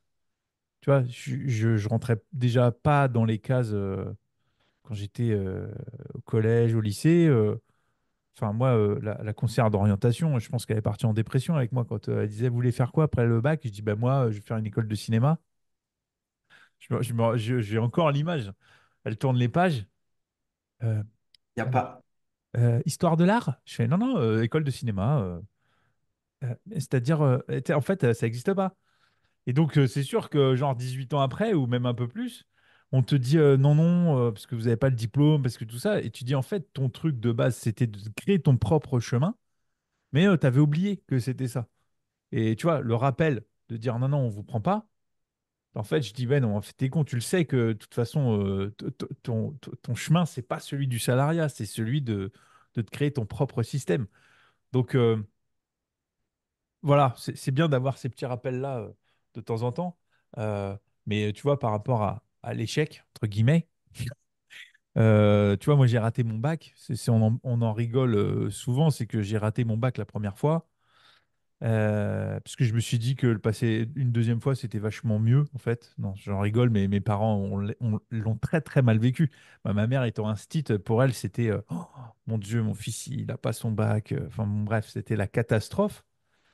Sauf que, en fait, en changeant de lycée, bah, c'est-à-dire que j'ai refait une deuxième terminale, mais j'ai rencontré ma femme avec qui je suis toujours. Donc finalement, l'échec, finalement, tu vois, c'est ce que je dis à mes parents. Je dis peut-être que je l'ai passé deux fois le bac, mais en même temps, voilà, ça a construit aussi ma vie perso avec le temps, avec le recul. Donc c'est un échec relatif, tu vois. Je sais que cette discussion-là, je l'ai eue aussi avec mes enfants quand ils travaillaient pas trop, quand on arrivait au bac et ils disaient ouais, mais toi, tu l'as passé deux fois, hein, donc c'est bon, on a le droit de le rater, quoi. Je disais, bah, peut-être, mais si je l'avais eu la première fois, tu serais pas là pour me faire la réflexion déjà. Donc, donc voilà, l'échec relatif, qu'est-ce qu'on en fait, tu vois. Moi, je suis là-dessus et c'est tout à l'heure quand tu disais que tu avais passé des entretiens et qu'eux, ils cherchaient absolument des juristes et que finalement, ils t'ont dit non. Est-ce que toi, tu avais déjà l'envie d'entreprendre et de créer aussi ton propre chemin? Pas du tout, Non, à ce pas du moment-là. tout. Je savais même pas ce que c'était, entreprendre. En fait, moi, je me rends compte en vous écoutant que j'ai eu la chance dans la vie d'avoir systématiquement un problème de temps. C'est-à-dire que quand j'ai raté la première année à l'UNIF, bon, je viens d'une famille ouvrière, je veux pas attirer la pitié, j'ai toujours eu à manger, j'ai toujours eu à toit, mais il y avait un enjeu sur le fait de payer l'inscription, etc. Et donc je rate la première année, et en même temps, heureux concours des circonstances, parce que je suis convaincu que j'ai aussi une bonne étoile, je suis engagé comme étudiant pour travailler à l'été dans un supermarché. Euh, et donc, ça m'a libéré de deux choses. C'est un, du point du j'ai raté devient je suis à rater, parce que j'échoue à l'université cette première année, mais en même temps, hop, je suis pris comme étudiant dans un supermarché. Et donc, je me dis, ben, il y a un avenir professionnel, je peux en avoir un. Sauf si j'avais été mauvais à l'issue de ce mois dans le supermarché. Mais non, je termine le mois et il me dit, on aimerait que tu reviennes l'année prochaine et on aimerait peut-être bien aussi que tu viennes tous les samedis. Donc, je me dis, OK, mais j'ai la question, et là, il y avait peut-être le piège ouvrier, etc., comme tu disais, Julien, tout à l'heure, de vouloir mettre de la sécurité ou d'assurer une certaine forme de carrière. Mais là, moi, je me suis dit, OK, je peux bosser dans un supermarché. En plus, sans aucun jugement de valeur. Donc, moi, je n'imaginais pas que c'était la loose de finir dans un supermarché par rapport au fait d'obtenir un diplôme universitaire. Rien à foutre. Moi, je cherchais un début de semblant de parcours professionnel. Donc je me dis, ben, je l'ai. De toute façon, si c'est pas l'UNIF, j'irai là-bas. Euh, donc ça m'a dédouané de cette pression-là, de dire j'ai pas d'avenir, quoi. Voilà, si, je peux en trouver un. Et la deuxième chose que ça a allégé, c'est la pression financière. Parce que moi, j'ai dit à mes parents, j'ai dit, moi, je peux faire tapis si vous voulez. Donc, je fais comme au poker. J'ai eu le salaire d'un mois de travail étudiant. Je le mets sur la table pour redémarrer. Alors, je pense que par fierté, mes parents n'ont pas voulu, mais j'ai quand même participé un peu. Euh, mais toutes ces circonstances-là, ont fait en sorte que, assez régulièrement, quand je me suis pris des noms, je me suis rendu compte que ça n'a pas nécessairement affecté la perception de qui j'étais. Ça n'a pas percuté mon identité. Donc, j'ai raté n'est pas devenu je suis un raté. Ou alors pas très longtemps. Ou en tout cas, j'ai réussi à reprendre le dessus quand ça se produisait. Euh, Par contre, là où ça a été plus déterminant, euh, c'est quand je me suis rendu compte que je pouvais avoir un impact sur ma trajectoire. Et donc, quand je prenais une décision, je fais des pouces sans le vouloir, mais ça peut marcher en même temps, hein, c'est cette circonstance, c'est que quand je prenais la décision de faire quelque chose, mon problème de rapport au temps me poussait à devoir être comment vais-je dire ça, à pouvoir livrer sans trop me poser de questions. Je prends un exemple. Donc, quand j'ai quitté l'administration, beaucoup de gens disent, est-ce que tu avais un projet? Est-ce que moi, j'avais pas de projet. Moi, je voulais mon projet, c'était de sortir de là. Dès le moment où j'ai senti que ça ne me correspondait pas, dès le moment où j'ai senti que j'étais en train de faner, donc là, je me suis senti en danger sur mon identité parce que je me suis rendu compte que j'arrivais plus à respirer, j'étais trop à l'étroit, j'avais pas peut-être de champ d'expression, je savais pas ce que voulait dire entreprendre, mais je me suis dit, moi, je me tire de là, quoi. Donc, quand c'était clair dans mon esprit, il a fallu 4 5 mois pour le mettre en place, mais ouf, j'ai donné mon document pour dire, bye bye, vous n'allez pas me revoir de sitôt. Et je suis parti à temps complet. J'ai pas pris d'interruption de carrière à mi-temps ou comment vous dites en France, un mi-temps thérapeutique, par exemple. Nous, on parle de mi-temps médical en Belgique, peu importe. Mais de dire, je vais y aller comme ça, non, c'est à un moment, moi, je me suis dit, OK, clac, clac, quoi, je passe de l'un à l'autre. C'est quand ton après-journée devient ton espèce d'îlot de survie, de repos, ton rayon de soleil, mais que tu as 8 heures où tu dois caser des trucs qui t'emmerdent, il y a un problème, quoi. Donc, moi, je me dis, il faut que j'inverse cette tendance-là. Et quand je suis parti, je me suis dit, bon, je vais créer un truc, quoi. Je vais lancer quelque chose. Et je reviens sur ce que Manon disait tout à l'heure, sur l'importance de se former. Euh, et je suis plutôt comme Sébastien. Moi, je n'ai pas eu besoin d'avoir un diplôme. Mais par contre, j'ai assez vite compris, après quelques mois, que personne cherchait un criminologue dans les boîtes, d'une part. Et de nouveau, pouce, j'avais bien compris ça. Euh, et en plus, je me suis rendu compte que j'étais mais absolument sous-équipé sur la communication, le marketing, la vente, la stratégie. La création prépare à beaucoup de choses, mais la gestion d'entreprise, lancer sa boîte, devenir entre guillemets son propre patron, ça apprend pas du tout ça, hein, du tout, du tout, hein. Donc moi, j'ai couru pour essayer de trouver des formations où on allait m'apprendre comment on parle à un client, comment on fait une facture. Et là, ça m'a télescopé. Est-ce que Julien est toujours avec nous? On va postuler les couilles, hein, parce qu'il fait ses trucs en même temps. Mais euh, ça se voit, hein, ça se voit, mec, dans l'enregistrement. Euh, mais donc, moi, c'est pas ce qui m'a sauvé parce que je me sentais pas, je crois, le cerveau a la capacité à recomposer uniquement avec des éléments positifs, hein, c'est le biais d'optimisme. Mais je n'ai pas l'impression que je me suis senti en danger de mort, donc de me dire je vais pas y arriver, je vais finir sous un pont, mourir, mais ce qui était ma hantise, hein, je vais finir sous un pont abandonné de tous. pour l'image. Euh, mais par contre, quand j'ai suivi les premières formations à la communication et au marketing, là, ça m'a, mais enfin, ça a été une révélation parce que les apports que vous avez bien identifiés sur la crimino avec la sociologie, la psycho, la psychosociale, etc., tu ajoutes à ça un volet de communication, de marketing pour adopter une culture du client, etc., ou du personal branding, mais tu dis, mais en fait, c'est un match parfait, quoi. C'est un fit impeccable, quoi. Et donc là, dès le moment où j'ai connecté les deux, mais c'est devenu un terrain de jeu incroyable. Et donc j'ai passé des nuits à me former, mais parce que c'était passionnant, quoi. C'était littéralement passionnant, quoi. Et puis c'est devenu ma seconde peau, et c'est ce qui fait que j'ai après repris de la crimino pour voir comment je pouvais la malaxer, l'adapter, et voir comment mes façons de pouvoir modéliser pouvaient être utiles dans des schémas comportementaux plutôt de réussite que de déviance ou de délinquance. Et il se trouve que, à mon niveau, hein, ben, ça m'a permis de faire ce que je fais aujourd'hui et d'intervenir où j'interviens et de conférencer devant les gens devant qui je conférence. Et je suis extrêmement chanceux de ça, quoi. Je trouve que c'est très, très chouette parce que j'ai pu garder qui j'étais, j'ai pu trouver ce que j'avais envie de faire. Ça n'a pas été facile tous les jours.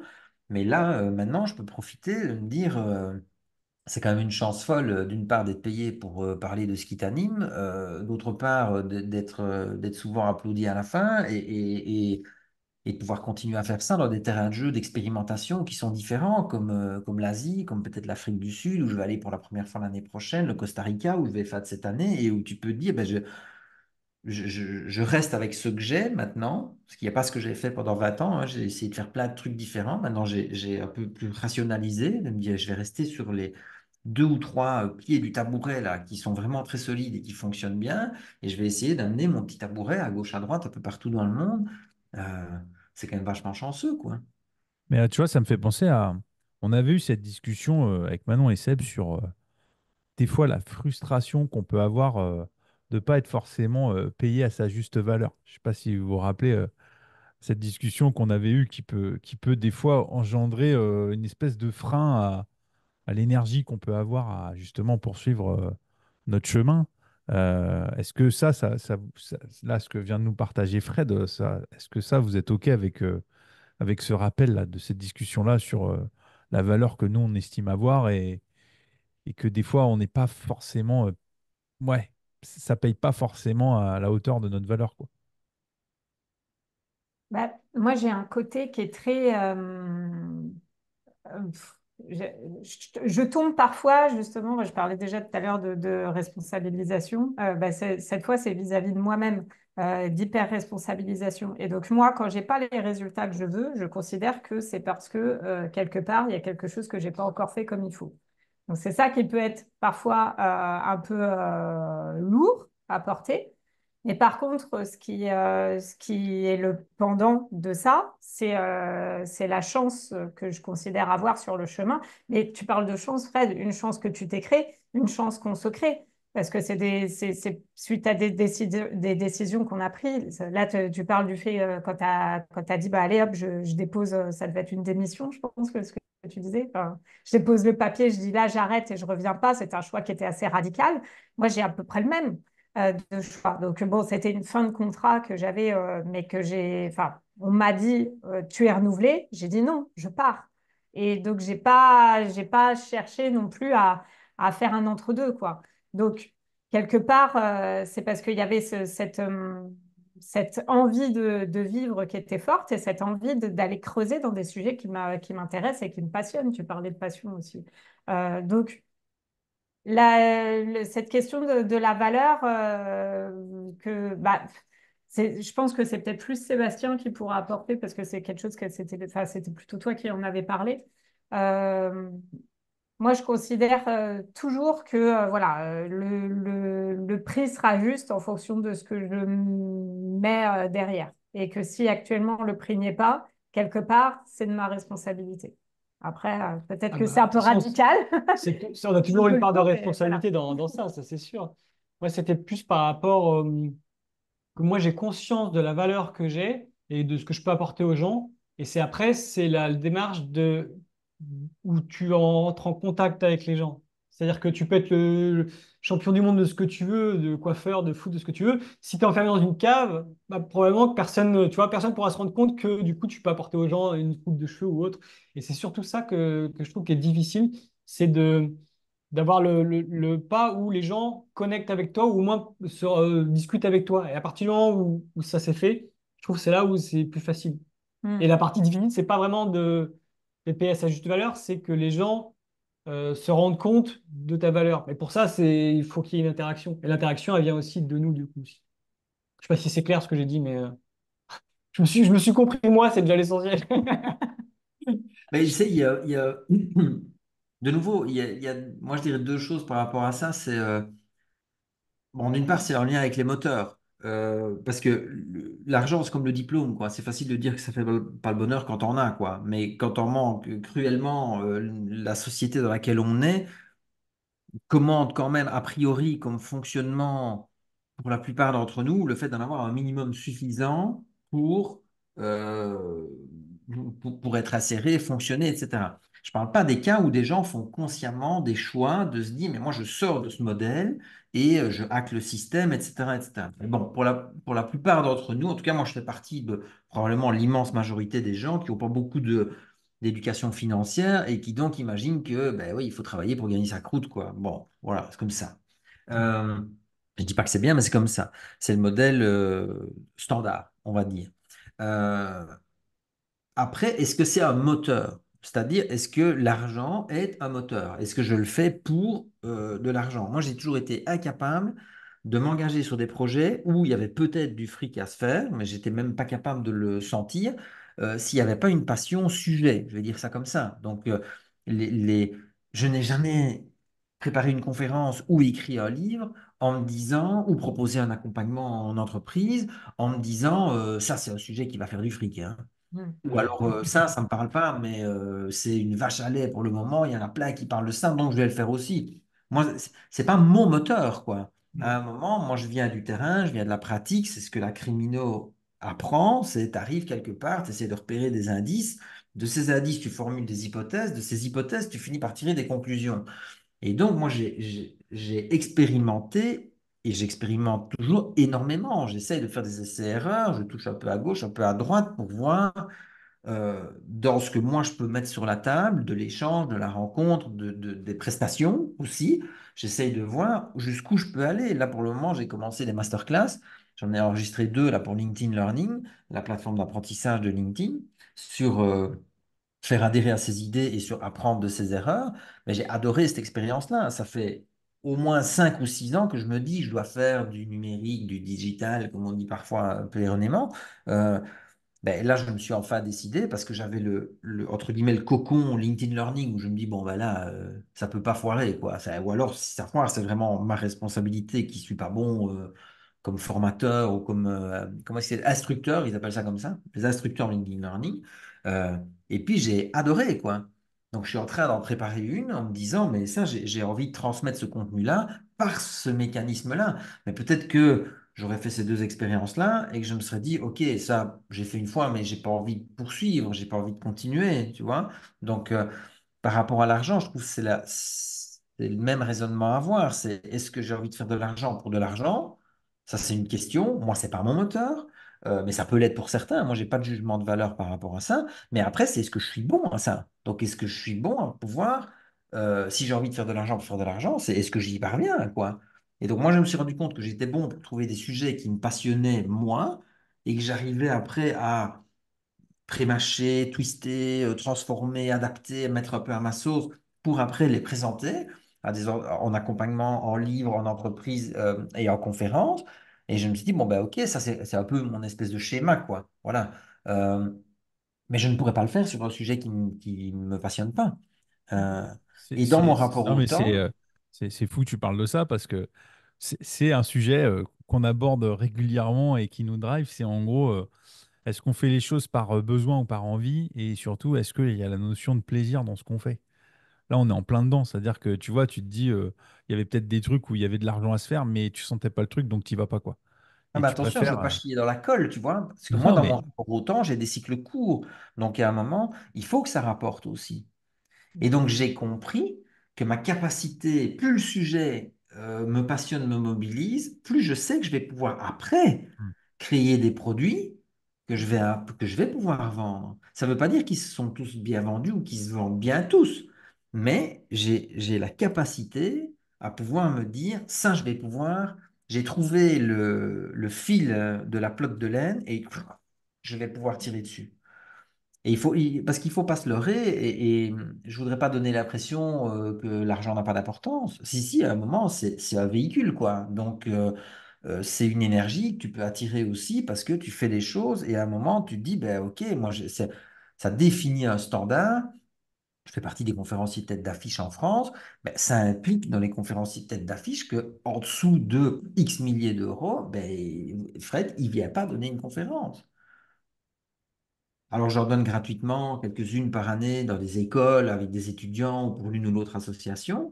Mais à un moment, une entreprise, elle ne peut pas avoir le beurre et l'argent du beurre. Donc, elle ne peut pas dire je veux un conférencier tête d'affiche, mais j'ai 1000 euros de budget, quoi. Ben non, mais non, on c'est envoie alors un ce que volontaire c'est, qui on est vient, qui fait d'accord, ça hein, c'est que là, occasionnellement. Point.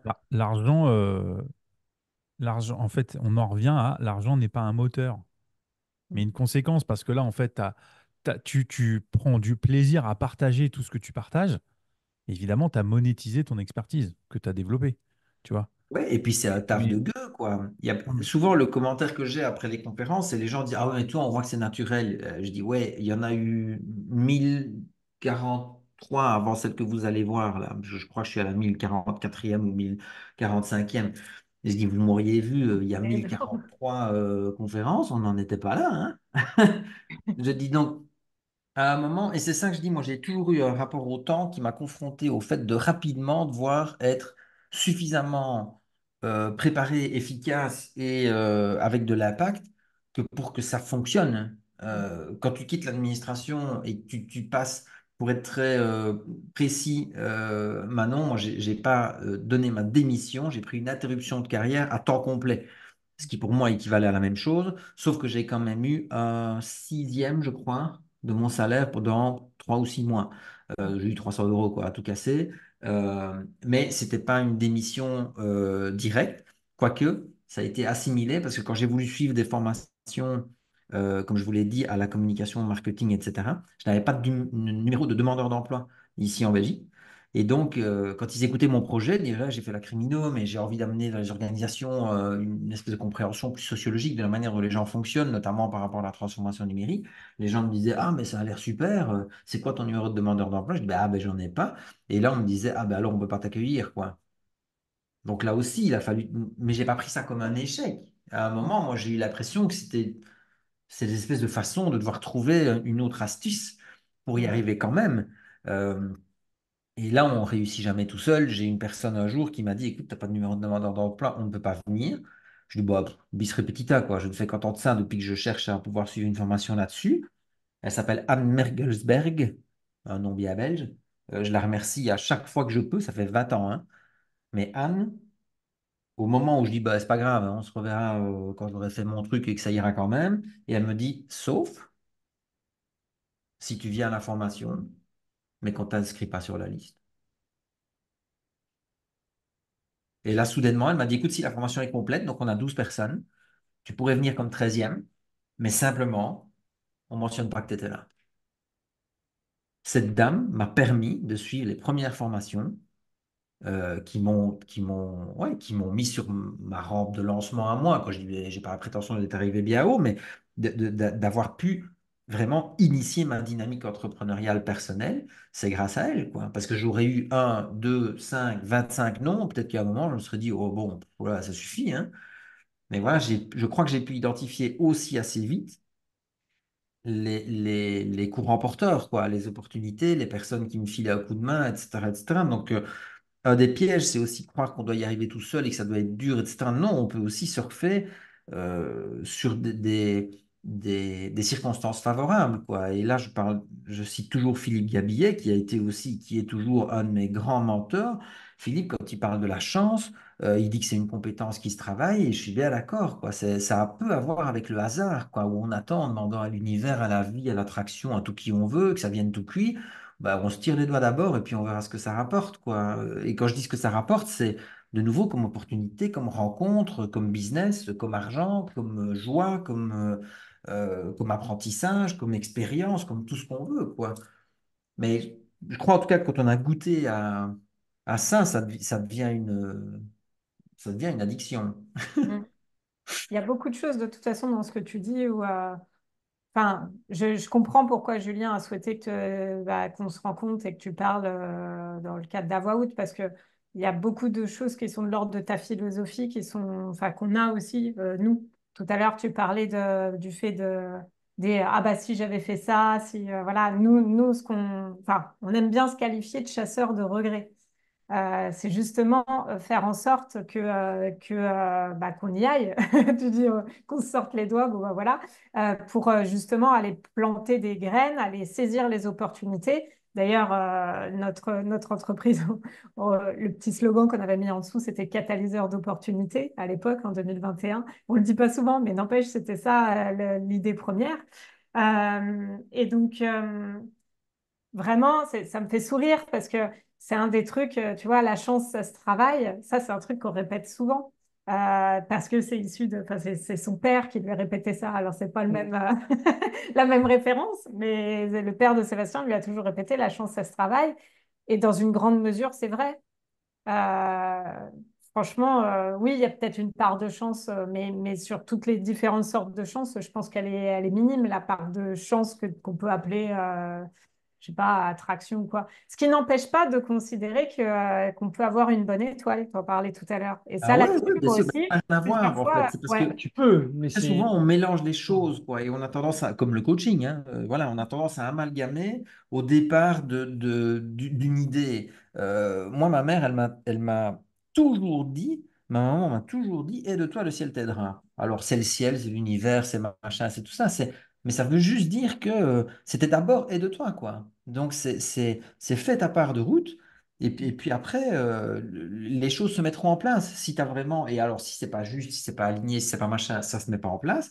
Mais il arrive quand même souvent quand parce que je reviens à cette fameuse notion d'ADN, quoi, quand tu as compris, mais si tu arrives peut-être pas toujours à le nommer, ce qui est ton moteur, ce qui est ce fameux atout différenciant naturel, où tu te dis, ben, j'ai compris ce qui fait que quand ça part de moi, ben, ça produit un impact. Euh, et que les autres après te le disent, parce que ça, c'est ce que Sébastien t'amenait tout à l'heure. Le truc que les gens oublient beaucoup, euh, c'est le fait d'aller se confronter, c'est le fait d'aller, c'est de quitter l'arrière de l'écran pour se dire, je vais lancer un site web en annonçant que je vais faire des formations, des machins, des tout ça. Ouais, c'est bon, tout le monde fait ça aujourd'hui. À un moment, on oublie parfois les vertus bêtes et méchantes du commerce, quoi. À savoir aller frapper à une porte, aller prendre son téléphone pour dire j'ai un truc à vous présenter, à vous proposer, j'aimerais bien vous rencontrer. Alors les gens disent parfois ouais, mais c'est un peu difficile, c'est un peu loin. Moi, j'ai voulu donner des conférences au Québec. 1er novembre 2015, je suis parti avec mon sac à dos au Québec en disant bon, je vais quand même aller voir ce qu'il y a moyen de faire ici, quoi. Alors évidemment, si tu rebrousses chemin dans l'agenda, si tu repars en arrière, j'ai eu cette idée-là quelques mois plus tôt et j'ai stratégisé, entre guillemets, le fait d'y aller avec mon sac à dos. C'est-à-dire qu'on avait envoyé des courriels, je ne vais pas dire un email, hein, ils sont allergiques là-bas. Donc j'avais envoyé des courriels à une cinquantaine, une soixantaine de personnes présélectionnées. Alors il y avait des agences de conférenciers, il y avait des conférenciers, il y avait des auteurs de bouquins, il y avait des gens qui étaient visibles sur la toile, des consultants en réseaux sociaux, etc. J'ai envoyé des mails à tous ces gens-là, des courriels. J'ai été étonné du nombre de réponses favorables déjà, donc des gens, enfin, simplement des gens qui répondaient, quoi, en disant oui, ça m'intéresserait de te rencontrer. Mais alors après, bon, il y en a qui n'étaient pas là, il y en a qui n'étaient pas dispo aux dates proposées, ou il y en a qui n'habitaient pas du tout dans le trajet que moi j'avais prévu, qui était Montréal-Québec, a priori, hein, juste cette première fois-là. Euh, mais donc le, le fait de faire advenir les choses, et donc de dire, j'aimerais bien donner des conférences au Québec. Ben, bon, je pense qu'on a comme point commun tous les quatre qu'on a bien compris qu'on n'avait pas le temps d'attendre d'être aux portes de la mort pour se dire, ah merde, je m'étais quand même dit un jour que j'irais peut-être, hein. Donc on chasse ce regret-là, on se dit, je veux y aller, ben, à un moment, je fais en sorte que je puisse peut-être y aller, mais en même temps, c'est qu'on y va vraiment, quoi. C'est qu'on se dit, Est-ce on que le fait. toi, tu es confronté, probablement que oui, mais c'est vrai que comme tu n'en as pas parlé, à des peurs. Est-ce que Oui, évidemment, plein, tout le temps. qu'est-ce qui, toi, peut parfois faire que tu n'y vas pas ou voilà. Et comment tu fais, toi, pour justement y aller? Parce que là, Alors, bon, allez, je vais prendre mon sac à dos, je vais aller au Québec. Bon, ça peut-être que c'était facile pour toi, peut-être pas. Peut-être que tu as un autre exemple où justement ça a été un petit peu plus challengeant. Enfin, tu pourrais nous partager sur ça. C'est- c'est- Alors moi j'ai traversé un épisode de vie il y a un an ou deux qui a complètement bousculé tout au niveau du privé et j'ai perdu vraiment énormément, à part qu'il me reste mon identité. Tout le reste, tous les dominos se sont effondrés, quoi. La famille, la vie amoureuse, la maison, enfin la maison était une conséquence, j'ai décidé d'en changer, de revendre, etc. Mais tout a été complètement remis en question.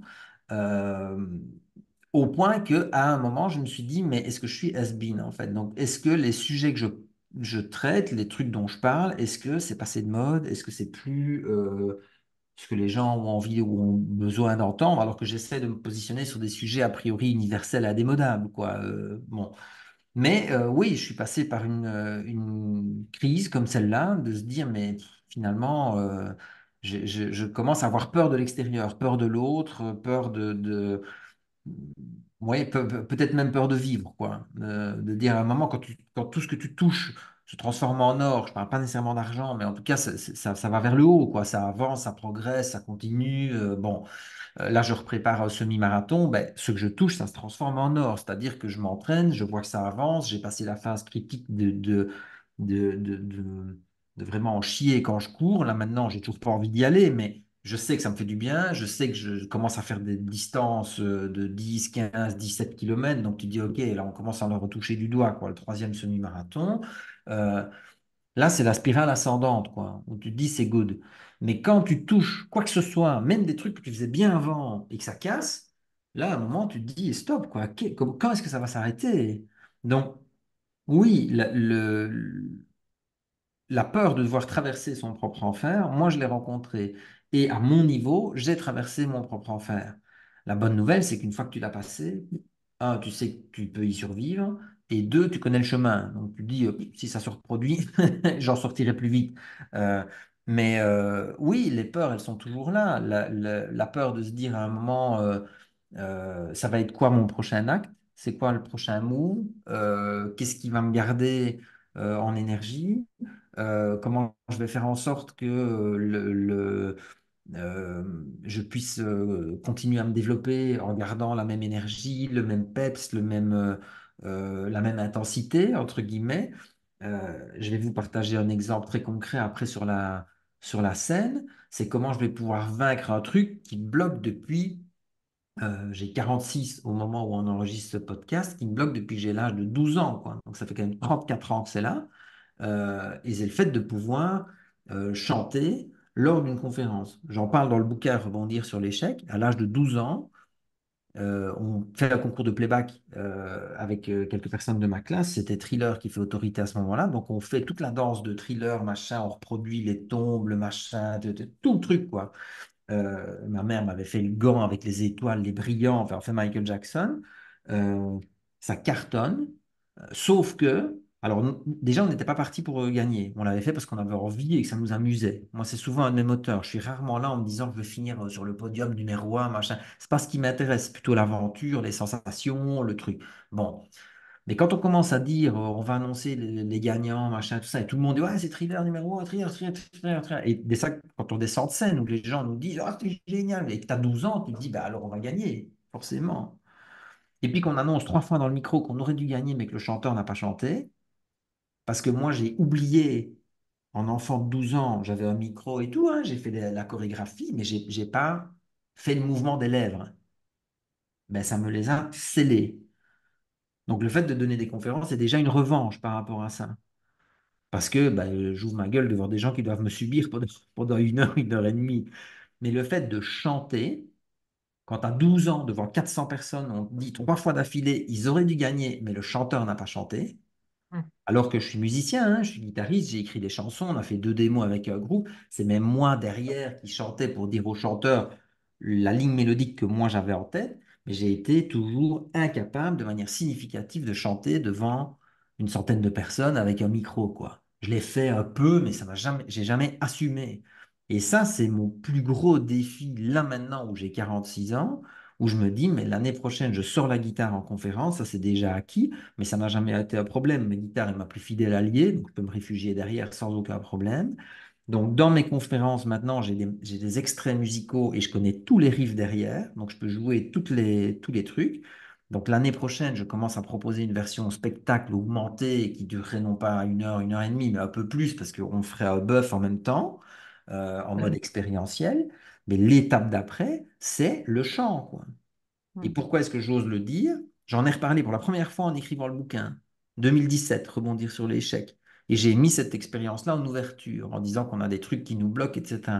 Et je l'ai mis pour me tirer les doigts en disant, mais je vais commencer ouvertement à expliquer que mon blocage à moi, il est depuis que j'ai 12 ans sur le fait que le chanteur n'a pas chanté.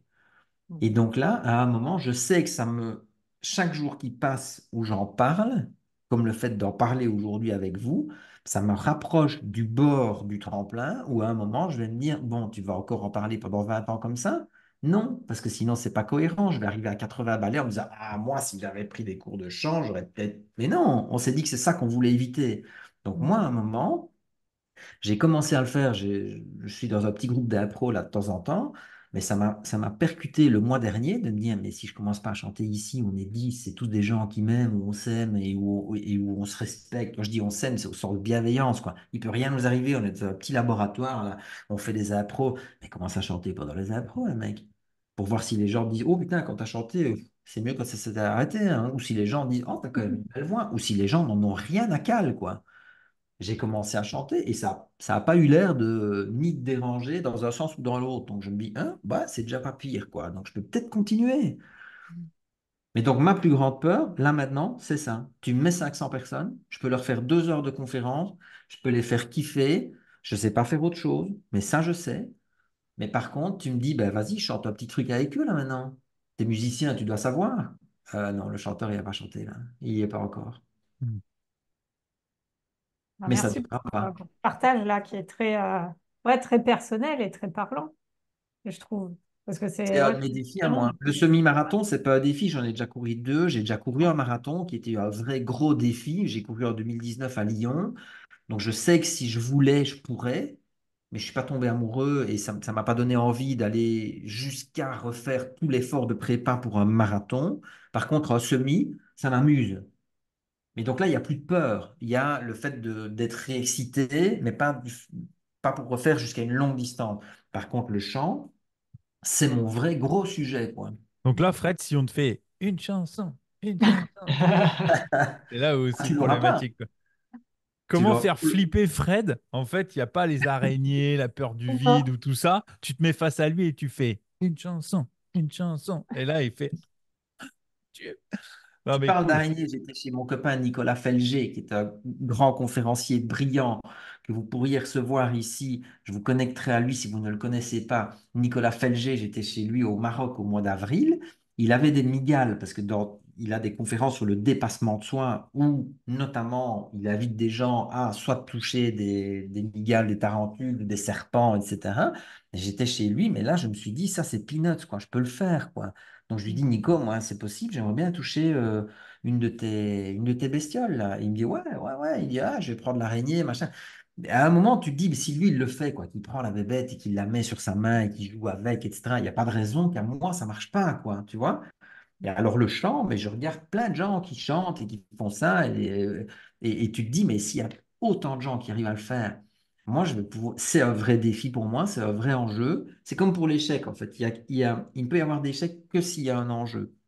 Donc, il y a peut-être plein de gens qui nous écoutent ou qui nous regardent et qui se disent, bah, il est con, lui, il n'ose pas chanter. Je chante dans ma douche, je chante dans ma bagnole, je chante avec mon amoureuse, c'est aucun problème. Mais mets-moi sur une scène avec un micro, là, on est sur une scène, hein. Donc, Julia, pour répondre à ta question, je suis incapable, là, de me sentir suffisamment prêt pour te chanter quelque chose, encore plus a cappella. Euh, mais je sais que dans quelques temps, quelques mois, quelques années, j'en sais rien, mais je regarderai ce podcast en souriant parce que je l'aurais fait. Hmm. Mais tu vois, Comme moi, la c'est un migale, peu. mais là, la migale, il n'y avait pas d'enjeu, quoi. Ouais. Donc, j'ai demandé à Nico pour l'avoir. Il me l'a mise sur la main, mais je suis super fier. Check, j'ai tenu une migale un jour dans ma vie. Bon, il n'y avait pas d'enjeu. Le chant, c'est un enjeu plus, parce que ça fait 35 ans que je tire ça, quoi. Mm. Eh ben, je vais essayer de ne pas vous décevoir, les amis, mais vous savez qu'on arrive bientôt à la fin de notre podcast.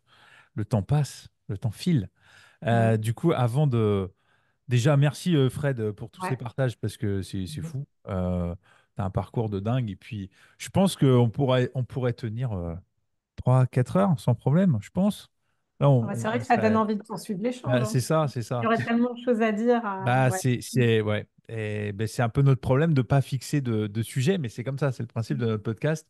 Et que moi, je suis le gardien du temps. Donc, des fois, le gardien du temps, il est pénible pour Il est là l'auditeur pour ou, ça. ou ceux qui regardent. Mais du coup, avant de passer à nos traditionnels coups de cœur, je voudrais quand même aborder rapidement. Mais il y a un sujet, je pense qu'on a en commun tous les quatre. D'ailleurs, toi, t'en rigoles sur les réseaux, Fred, c'est par rapport à ton nom de famille. Ça m'a fait sourire parce que c'est vrai, quand j'ai dit, ouais, il a accepté d'être notre invité, je dis, il y a un truc qu'on a en commun, c'est sûr, c'est nos noms de famille qui sont un peu massacrés, quoi. Moi, ça a été longtemps, tu vois, moi, c'est simple, c'est G-U-E-D-J, donc c'est Gage, c'est assez simple. Enfin, dans la langue française, G-U-E, c'est gueux, et puis D-J, c'est voilà, donc ça fait Gage, tu vois. Et j'ai eu des wedge, des Geji, des Gwedge. Bref, j'ai eu plein de trucs. Donc à un moment, tu lâches l'affaire. Tu dis aux gens, tu sais quoi, respecte-moi, je m'en fous comment tu m'appelles. Oui, c'est moi. Euh, Juste respecte-moi. Et je sais que toi, Fred, t'en rigoles. D'ailleurs, Manon et Seb, je serais curieux de savoir votre nom, comment il a été un peu trituré aussi. Mais du coup, toi, Fred, ça fait un moment que t'en rigoles et que tu fais des posts réguliers. Moi, ça me fait sourire. Parce que moi, je sais que c'est Colantonio. On est bon. Mais quand t'es. Bah ouais, non, mais tout va bien. Je sais depuis longtemps que c'est Colantonio, il n'y a pas de problème. Depuis le début, en fait, depuis la première rencontre. Mais c'est vrai que les posts que tu mets sur les réseaux, c'est des partages quand tu es conférencier ou des choses comme ça, où les gens t'accueillent et tout. Et tu as eu de tout. Donc en fait, là, tu as décidé d'en rigoler. Parce que je suppose qu'au début, est-ce que ça t'a titillé ou dès le début, tu as dit, bon, de toute façon, c'est peine perdue? Je sais pas, je sais plus. Ce que je sais par contre, c'est que, et ça me permet de revenir un peu sur ce que Sébastien à nouveau disait, hein, le fait d'aller se confronter, le fait d'oser se montrer au monde et tester les choses, c'est que on exhorte vraisemblablement tous les quatre les gens à miser sur leur force et à oser, hein, à avoir l'audace. Vous êtes audaciologue. On va quand même retenir ce terme-là aussi de notre échange. Euh, mais à un moment, moi, dans les accompagnements que je fais, c'est du personal branding. Donc, c'est dire aux gens se connaître, se faire reconnaître. C'est plié, c'est ça. Et donc, dans se connaître, on a le fameux ADN, le fait de comprendre là ce qui vibre et ce qui fait qu'on peut avoir une différence ou un véritable impact. Se faire connaître, ben, c'est proposer ça au monde, quoi. Et donc là commence l'obsession de l'autre. Ce que moi j'appelle l'obsession de l'autre, c'est à qui on veut parler, quels sont leurs sujets de préoccupation, comment est-ce que je peux essayer de mettre le meilleur de mon ADN au service de ces personnes-là, en fonction de quelles valeurs, de quelles attentes j'ai, de ce que j'espère. Et se faire reconnaître, c'est comment on boucle la boucle et donc on vérifie que ça circule, ça fonctionne, que la réputation augmente, la notoriété amplifie, que la caisse de résonance que le web peut apporter joue son rôle, etc., etc. Bon, je fais la longue histoire courte. Mais dans le fait que mon nom de famille soit estropié, c'est devenu une signature. Et donc, moi, je l'ai partagé, c'est vrai au départ, plutôt pour en rire qu'autre chose. Alors, j'ai eu sur LinkedIn, j'ai eu des gens qui m'ont écrit en disant que c'était une forme de thérapie non avouée. Bon, j'en sais rien du tout. Moi, je ne me suis pas posé ces questions-là. Mais toujours est-il que quand très tôt, tu as des gens qui disent oh, putain, sur ton nom de famille, c'est quand même grave, quoi. Pourtant, c'est pas compliqué, c'est bien Colantinho, ton nom, c'est ça? Je dis mais non, c'est toujours pas, mais c'est pas grave. Mais que tu vois que ça devient une espèce de running gag et que les gens t'en reparlent et que parfois tu as des prospects qui te contactent. J'ai un message vocal sur mon téléphone qui dit bonjour, alors j'espère que je parle bien avec Fred. Alors, je vais essayer de ne pas estroper le prénom, hein, enfin le nom, parce que j'ai vu sur les réseaux, donc c'est bien Colantonio. Et tu te dis bingo, quoi. Il y a déjà une connexion, il y a déjà un lien qui est fait, même si on n'a pas encore discuté quoi, comment, pourquoi, combien, si ça marche ou pas. Mais tu te dis, il y a déjà un détail, une spécificité qui fait que dans le panel de ce qu'on propose ou qu'on présente, les gens s'accrochent à quelque chose. Et c'est pour ça que dans les conférences, moi, je joue beaucoup sur le côté rock and roll. J'ai un t-shirt Metallica dans certaines, un t-shirt Hard Rock Café dans d'autres. Pas pour parler du Hard Rock Café, je m'en fous, mais pour le côté décalé. Et donc, les gens, comme ça, retiennent. Il y en a qui retiennent criminologue, belge, avec un nom de famille imprononçable. Il y a des gens qui retiennent rock and roll. Mais tout cet écosystème de mots-clés, c'est moi. Ça me va, c'est OK, quoi. Donc, le fait d'en jouer, c'était pas conscient au départ que ça deviendrait une forme de signature, mais c'est sûr que quand j'ai compris que les gens répondaient à ça, bah forcément, moi, je m'en sers. Et puis, ne nous leurrons pas. Sur mon site web, dans la page bio, il y a une partie avec quelques photos de cartes de visite ou d'invitation, effectivement, où mon nom est un peu sens dessus-dessous. Mais c'est du référencement, hein. En renseignant ces noms estropiés dans les moteurs de recherche, ben, ça permet quand même d'arriver jusqu'à moi aussi. Donc voilà, bon an, mal an, c'est de nouveau une façon d'assumer ce qui fait qui on est et ce qui fait que ça résonne chez les autres, quoi. Voilà.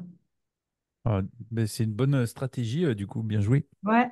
Tu as détourné un truc qui, au final, attaquait un peu ton identité propre, puisque le nom de famille, c'est un truc, tu te dis, on y tient, quoi, tu vois. Et en fait, toi, tu l'as détourné en outil marketing. En fait, c'est intelligent comme démarche, parce que du coup, Personal branding. ouais, non, Ça mais fait. c'est ça, c'est que, enfin, moi, ça me fait sourire. Vraiment, je me dis, ben, en fait, c'est régulièrement, toi, toi, tes posts, c'est plutôt le vendredi, on se détend ou des choses comme ça, et tu mets le post, et ça me fait sourire à chaque fois, je vois le truc, je dis, purée, bon, bah, d'accord, c'est pas grave. Voilà, d'accord. Tu dis, par contre, le chèque, vous trompez pas de nom sur le chèque, s'il vous plaît, tu vois. Donc, non, mais je trouve ça, voilà. Et du coup, vous, Manon, Seb, parce que c'est pareil, vous avez des noms, voilà. Manon, au Scrabble, tu défonces. Toi, tu déchires au Scrabble. Ah, Je crois qu'il y a qu'un seul. j'y connais rien en règle du Scrabble. Pourquoi? Ah, le Scrabble, bah alors déjà, il n'y a qu'un seul cas, mais pas mal, pas mal. Le cas, c'est 10 points, donc c'est pas mal. Déjà, ça tape bien fort. Déjà. Bah, moi, ce qui est rigolo, c'est la prononciation, parce que comme c'est Manon Keck, les gens, systématiquement, pour l'écrire, soit C-A, l'écrivent C-A, C-A-K-E. C-A-K-E, soit quand je leur dis, je leur répète, hein, je dis Keck, K-E-C-K, je les vois hein, à l'envers ou sur C-A. leur ordi et tout, Net C-A. et K-A, souvent ils écrivent, parce K-A. ils entendent bien le K, mais le E, je ne sais pas, ils écrivent A quand même. Et bon, pour la petite anecdote, mon père m'a fait beaucoup rire avec ça. Quand il a, à un moment dans sa carrière, il a été principal de collège. Et à l'annonce à la rentrée, il avait dit aux élèves, vous apprendrez vite que cake ne veut pas dire gâteau. Et j'avais trouvé ça très drôle. Joli. Mais même si je pense qu'il n'a pas été du tout traumatisant ni rien pour les élèves, au contraire, mais je trouvais la nuance assez rigolote. Donc, ouais, moi, après, on m'a appelé ouais, CAC, je sais plus. Mais c'est surtout en épelant où à chaque fois, c'est KA, ouais. Ou le gâteau. Ouais. Et bah moi, du coup, c'est un peu tout. C'est l'écriture. Souvent, ils oublient le H, ils oublient le L, ils inversent les lettres. Et bon, ça, c'est souvent à l'écrit. Et à l'oral, c'est assez rare aussi qu'on arrive à le dire. C'est le gleur. Et souvent, c'est le gleué. J'ai eu le glaire. J'ai eu plein de trucs. Tu te dis, ah oui, pourquoi pas. Mais non, toujours pas bon. Mais je pense que ce qui est le plus récurrent, je pense, c'est à l'écrit. Ouais. À Pour l'écrit, la petite anecdote, même récemment, oui. parce qu'il est pompier volontaire dans le Loiret et les habits sont étiquetés, ils ont trouvé le moyen de se tromper sur, Ouais, sur mais son nom, sur quand c'est les trop compliqué, ils tic-tac. sont pas chiés, quoi. Tant que ça, c'est à peu près pareil, c'est bon, quoi. Donc, bah oui, il a fallu faire refaire les étiquettes. Mais oui, non. Seb, franchement, pourquoi t'as pas dit je m'appelle Seb le pompier? Je veux dire, c'était vachement plus simple. Ça fait un peu breton. Tu vois, il y a le pompier dedans. Non, parce que de toute façon, peu importe mon nom, ils m'oublient pas, les gens, ne t'inquiète pas.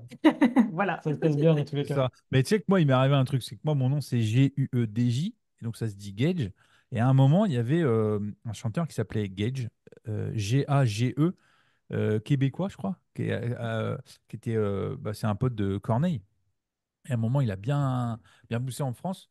Et donc, les gens, quand ils se disaient Gage, ils écrivaient G-A-G-E. Je disais non, c'est G-U-E-D-J. Donc, ils disaient, ah, d'accord, ok. C'est genre, ils étaient surpris. Où j'ai eu le cas aussi, d'où au téléphone. Donc, je m'appelle Julien Gage. Il disait, mais c'est votre vrai nom ou c'est un pseudonyme pour votre entreprise? Tu disais, bah non, je me suis pas embêté, c'est mon nom de famille. Enfin, c'est à moi. C'est mon nom perso, quoi.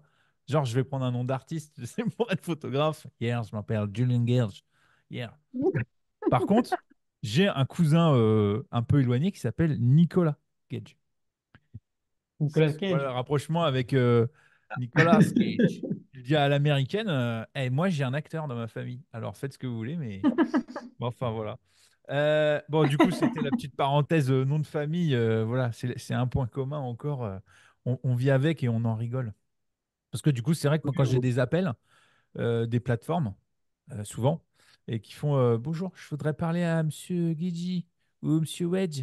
Ah, je fais ah non, vous êtes trompé de numéro, non, non, c'est pas ici. Je sais que ça me concerne, mais c'est pas moi. C'est pas moi, Monsieur Wedge, c'est pas moi, Monsieur Wedge. Bon. Bon, ça marche. Bon, les amis, on arrive là pour le coup à la fin. On va arriver à notre traditionnel partage de coups de cœur. Du coup, qui veut commencer? Euh, qui veut commencer, du coup? Bah, moi, je veux bien. Allez. Vas-y, Seb. Moi, ce que je voudrais partager, c'est un film qu'on a été voir dernièrement au cinéma, qui s'appelle Le Comte de Monte-Cristo. Alors, je ne sais pas si vous en avez entendu parler ou quoi. C'est un super film français, du coup, avec comme acteur Pierre Ninet et d'autres. Pierre Ninet que j'aime beaucoup, forcément.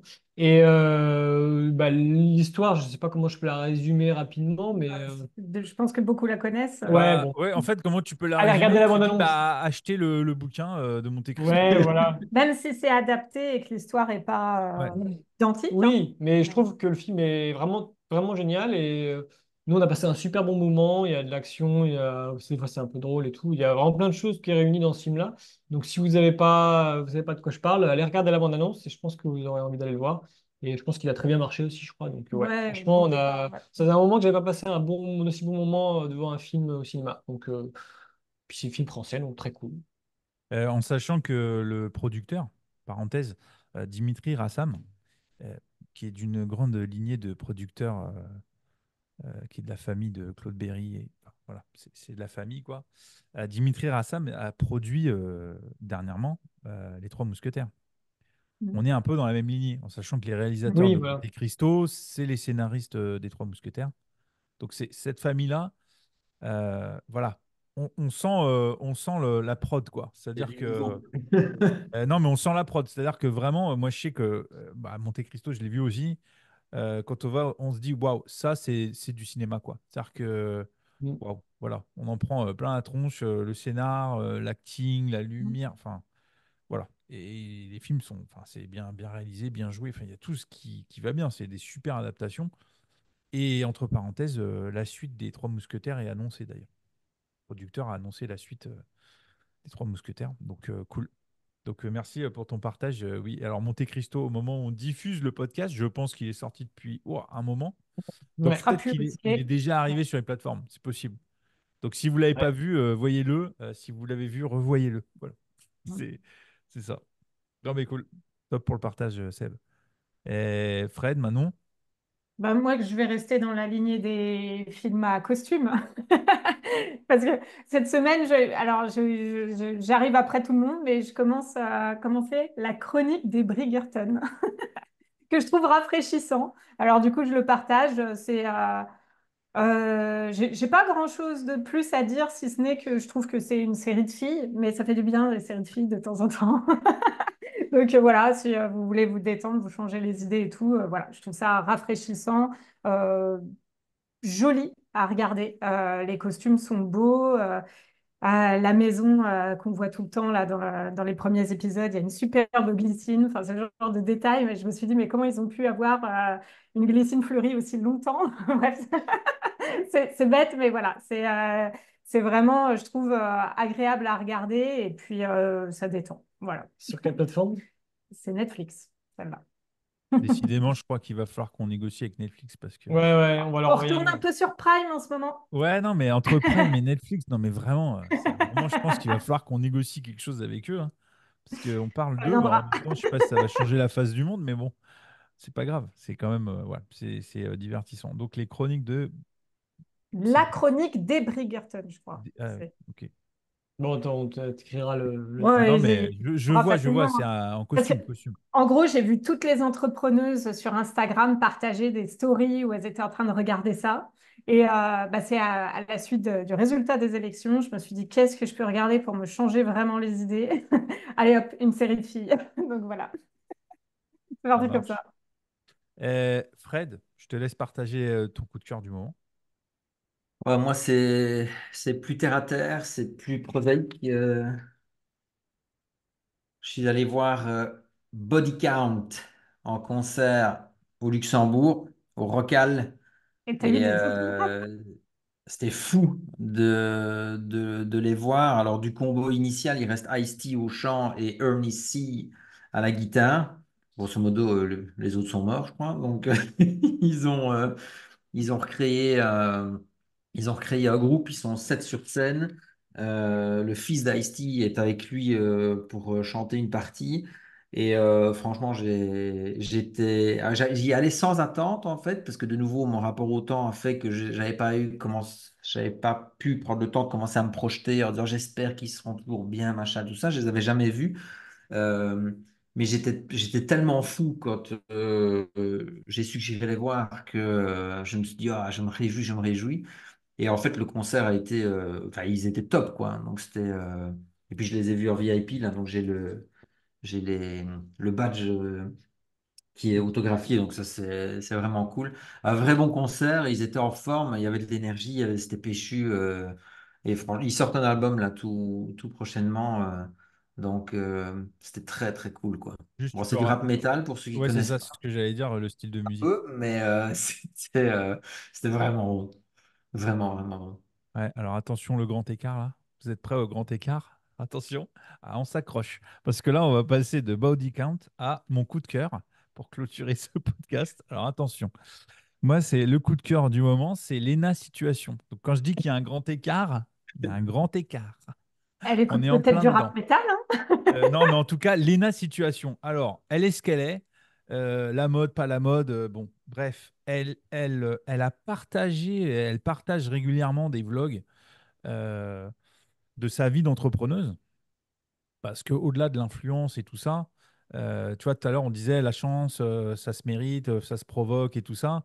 Elle a été invitée pour la deuxième fois au Met Gala. Et c'est, je crois, une des rares françaises à être invitée. Ben, en fait, c'est la chance, elle se provoque, c'est-à-dire que c'est son travail aussi d'influenceuse et tout ça qui fait qu'elle est invitée à ce type d'événement-là. Donc, moi, je la suis régulièrement parce que je trouve ça rafraîchissant. Voilà, c'est pour ça que je suis ses vlogs, ses vidéos, notamment sur sa deuxième chaîne, chaîne secondaire. C'est des vlogs, voilà, elle est avec ses amis, tout ça, enfin bref, c'est rafraîchissant, voilà. Et il y a surtout C'est un beau truc du que jeu de j'ai mots, mais aimé. c'est rafraîchissant. Bah non, mais c'est le mot, c'est rafraîchissant. Ouais, C'est-à-dire que tu regardes c'est ça. ça te donne le smile en fait. Tu Ouais. vois, tu as le smile en fait. Tu te dis, ok, elle a la vie qu'elle a et elle a partagé quand même son parcours d'entrepreneuse, notamment quand elle a lancé sa marque de vêtements et son pop store sur Paris. Elle a partagé le chemin très compliqué qu'elle a eu et elle, comment elle l'a vécu. Et je trouvais que c'était un moment de sincérité assez fort. C'est-à-dire qu'on sortait de l'image de l'influenceuse. Truc, voilà, elle disait concrètement le parcours qui a été pas simple du tout, mais qu'elle est allée au bout quand même. Donc, et d'ailleurs, je me suis rendu compte aussi qu'elle était quand même souvent citée par rapport au personal branding. Tu vois, on fait la boucle. Et elle incarne super bien ce truc-là, que c'est la marque, c'est elle, qu'elle incarne sa marque et tout ce qu'elle fait. Donc voilà pourquoi c'est mon coup de cœur. Mais je trouve ça marrant de passer de body count à la situation. On est quand même, voilà, le monde est comme ça. Il fait d'éclectisme. Et donc c'est ça qui fait la richesse des échanges et des partages. Donc voilà, on arrive vraiment là au bout. Fred, merci encore pour tous tes partages et puis d'avoir accepté notre invitation. Ben, merci à vous de l'invitation. Ouais, ça a été un plaisir d'échanger avec toi et bah, franchement, à refaire à l'occasion parce que Ouais, bah ouais. ouais, c'était super intéressant et très inspirant sur certaines. Enfin, ça fait beaucoup écho à des choses aussi Mhm. qu'on peut vivre Ouais, et je ouais, pense que ça parlera aussi beaucoup aux auditeurs et auditrices. ouais. N'hésitez pas à nous dire en commentaire. Si vous avez même des questions pour Fred, Manon, moi, ou Et même Julien. Julien, Mm. n'hésitez pas. On se fera un plaisir de vous répondre. Et puis merci à Julien aussi, d'être parmi nous toujours, de nous soutenir Toujours au rendez-vous. et de nous supporter au Et nous quotidien. supporter, ouais. On continue l'aventure. Donc voilà, comme l'a dit, ça, n'hésitez pas à partager, commenter, liker, nous faire des suggestions d'invités. Merci encore Fred. Et puis bah, on se dit à bientôt pour un nouvel épisode d'Avout.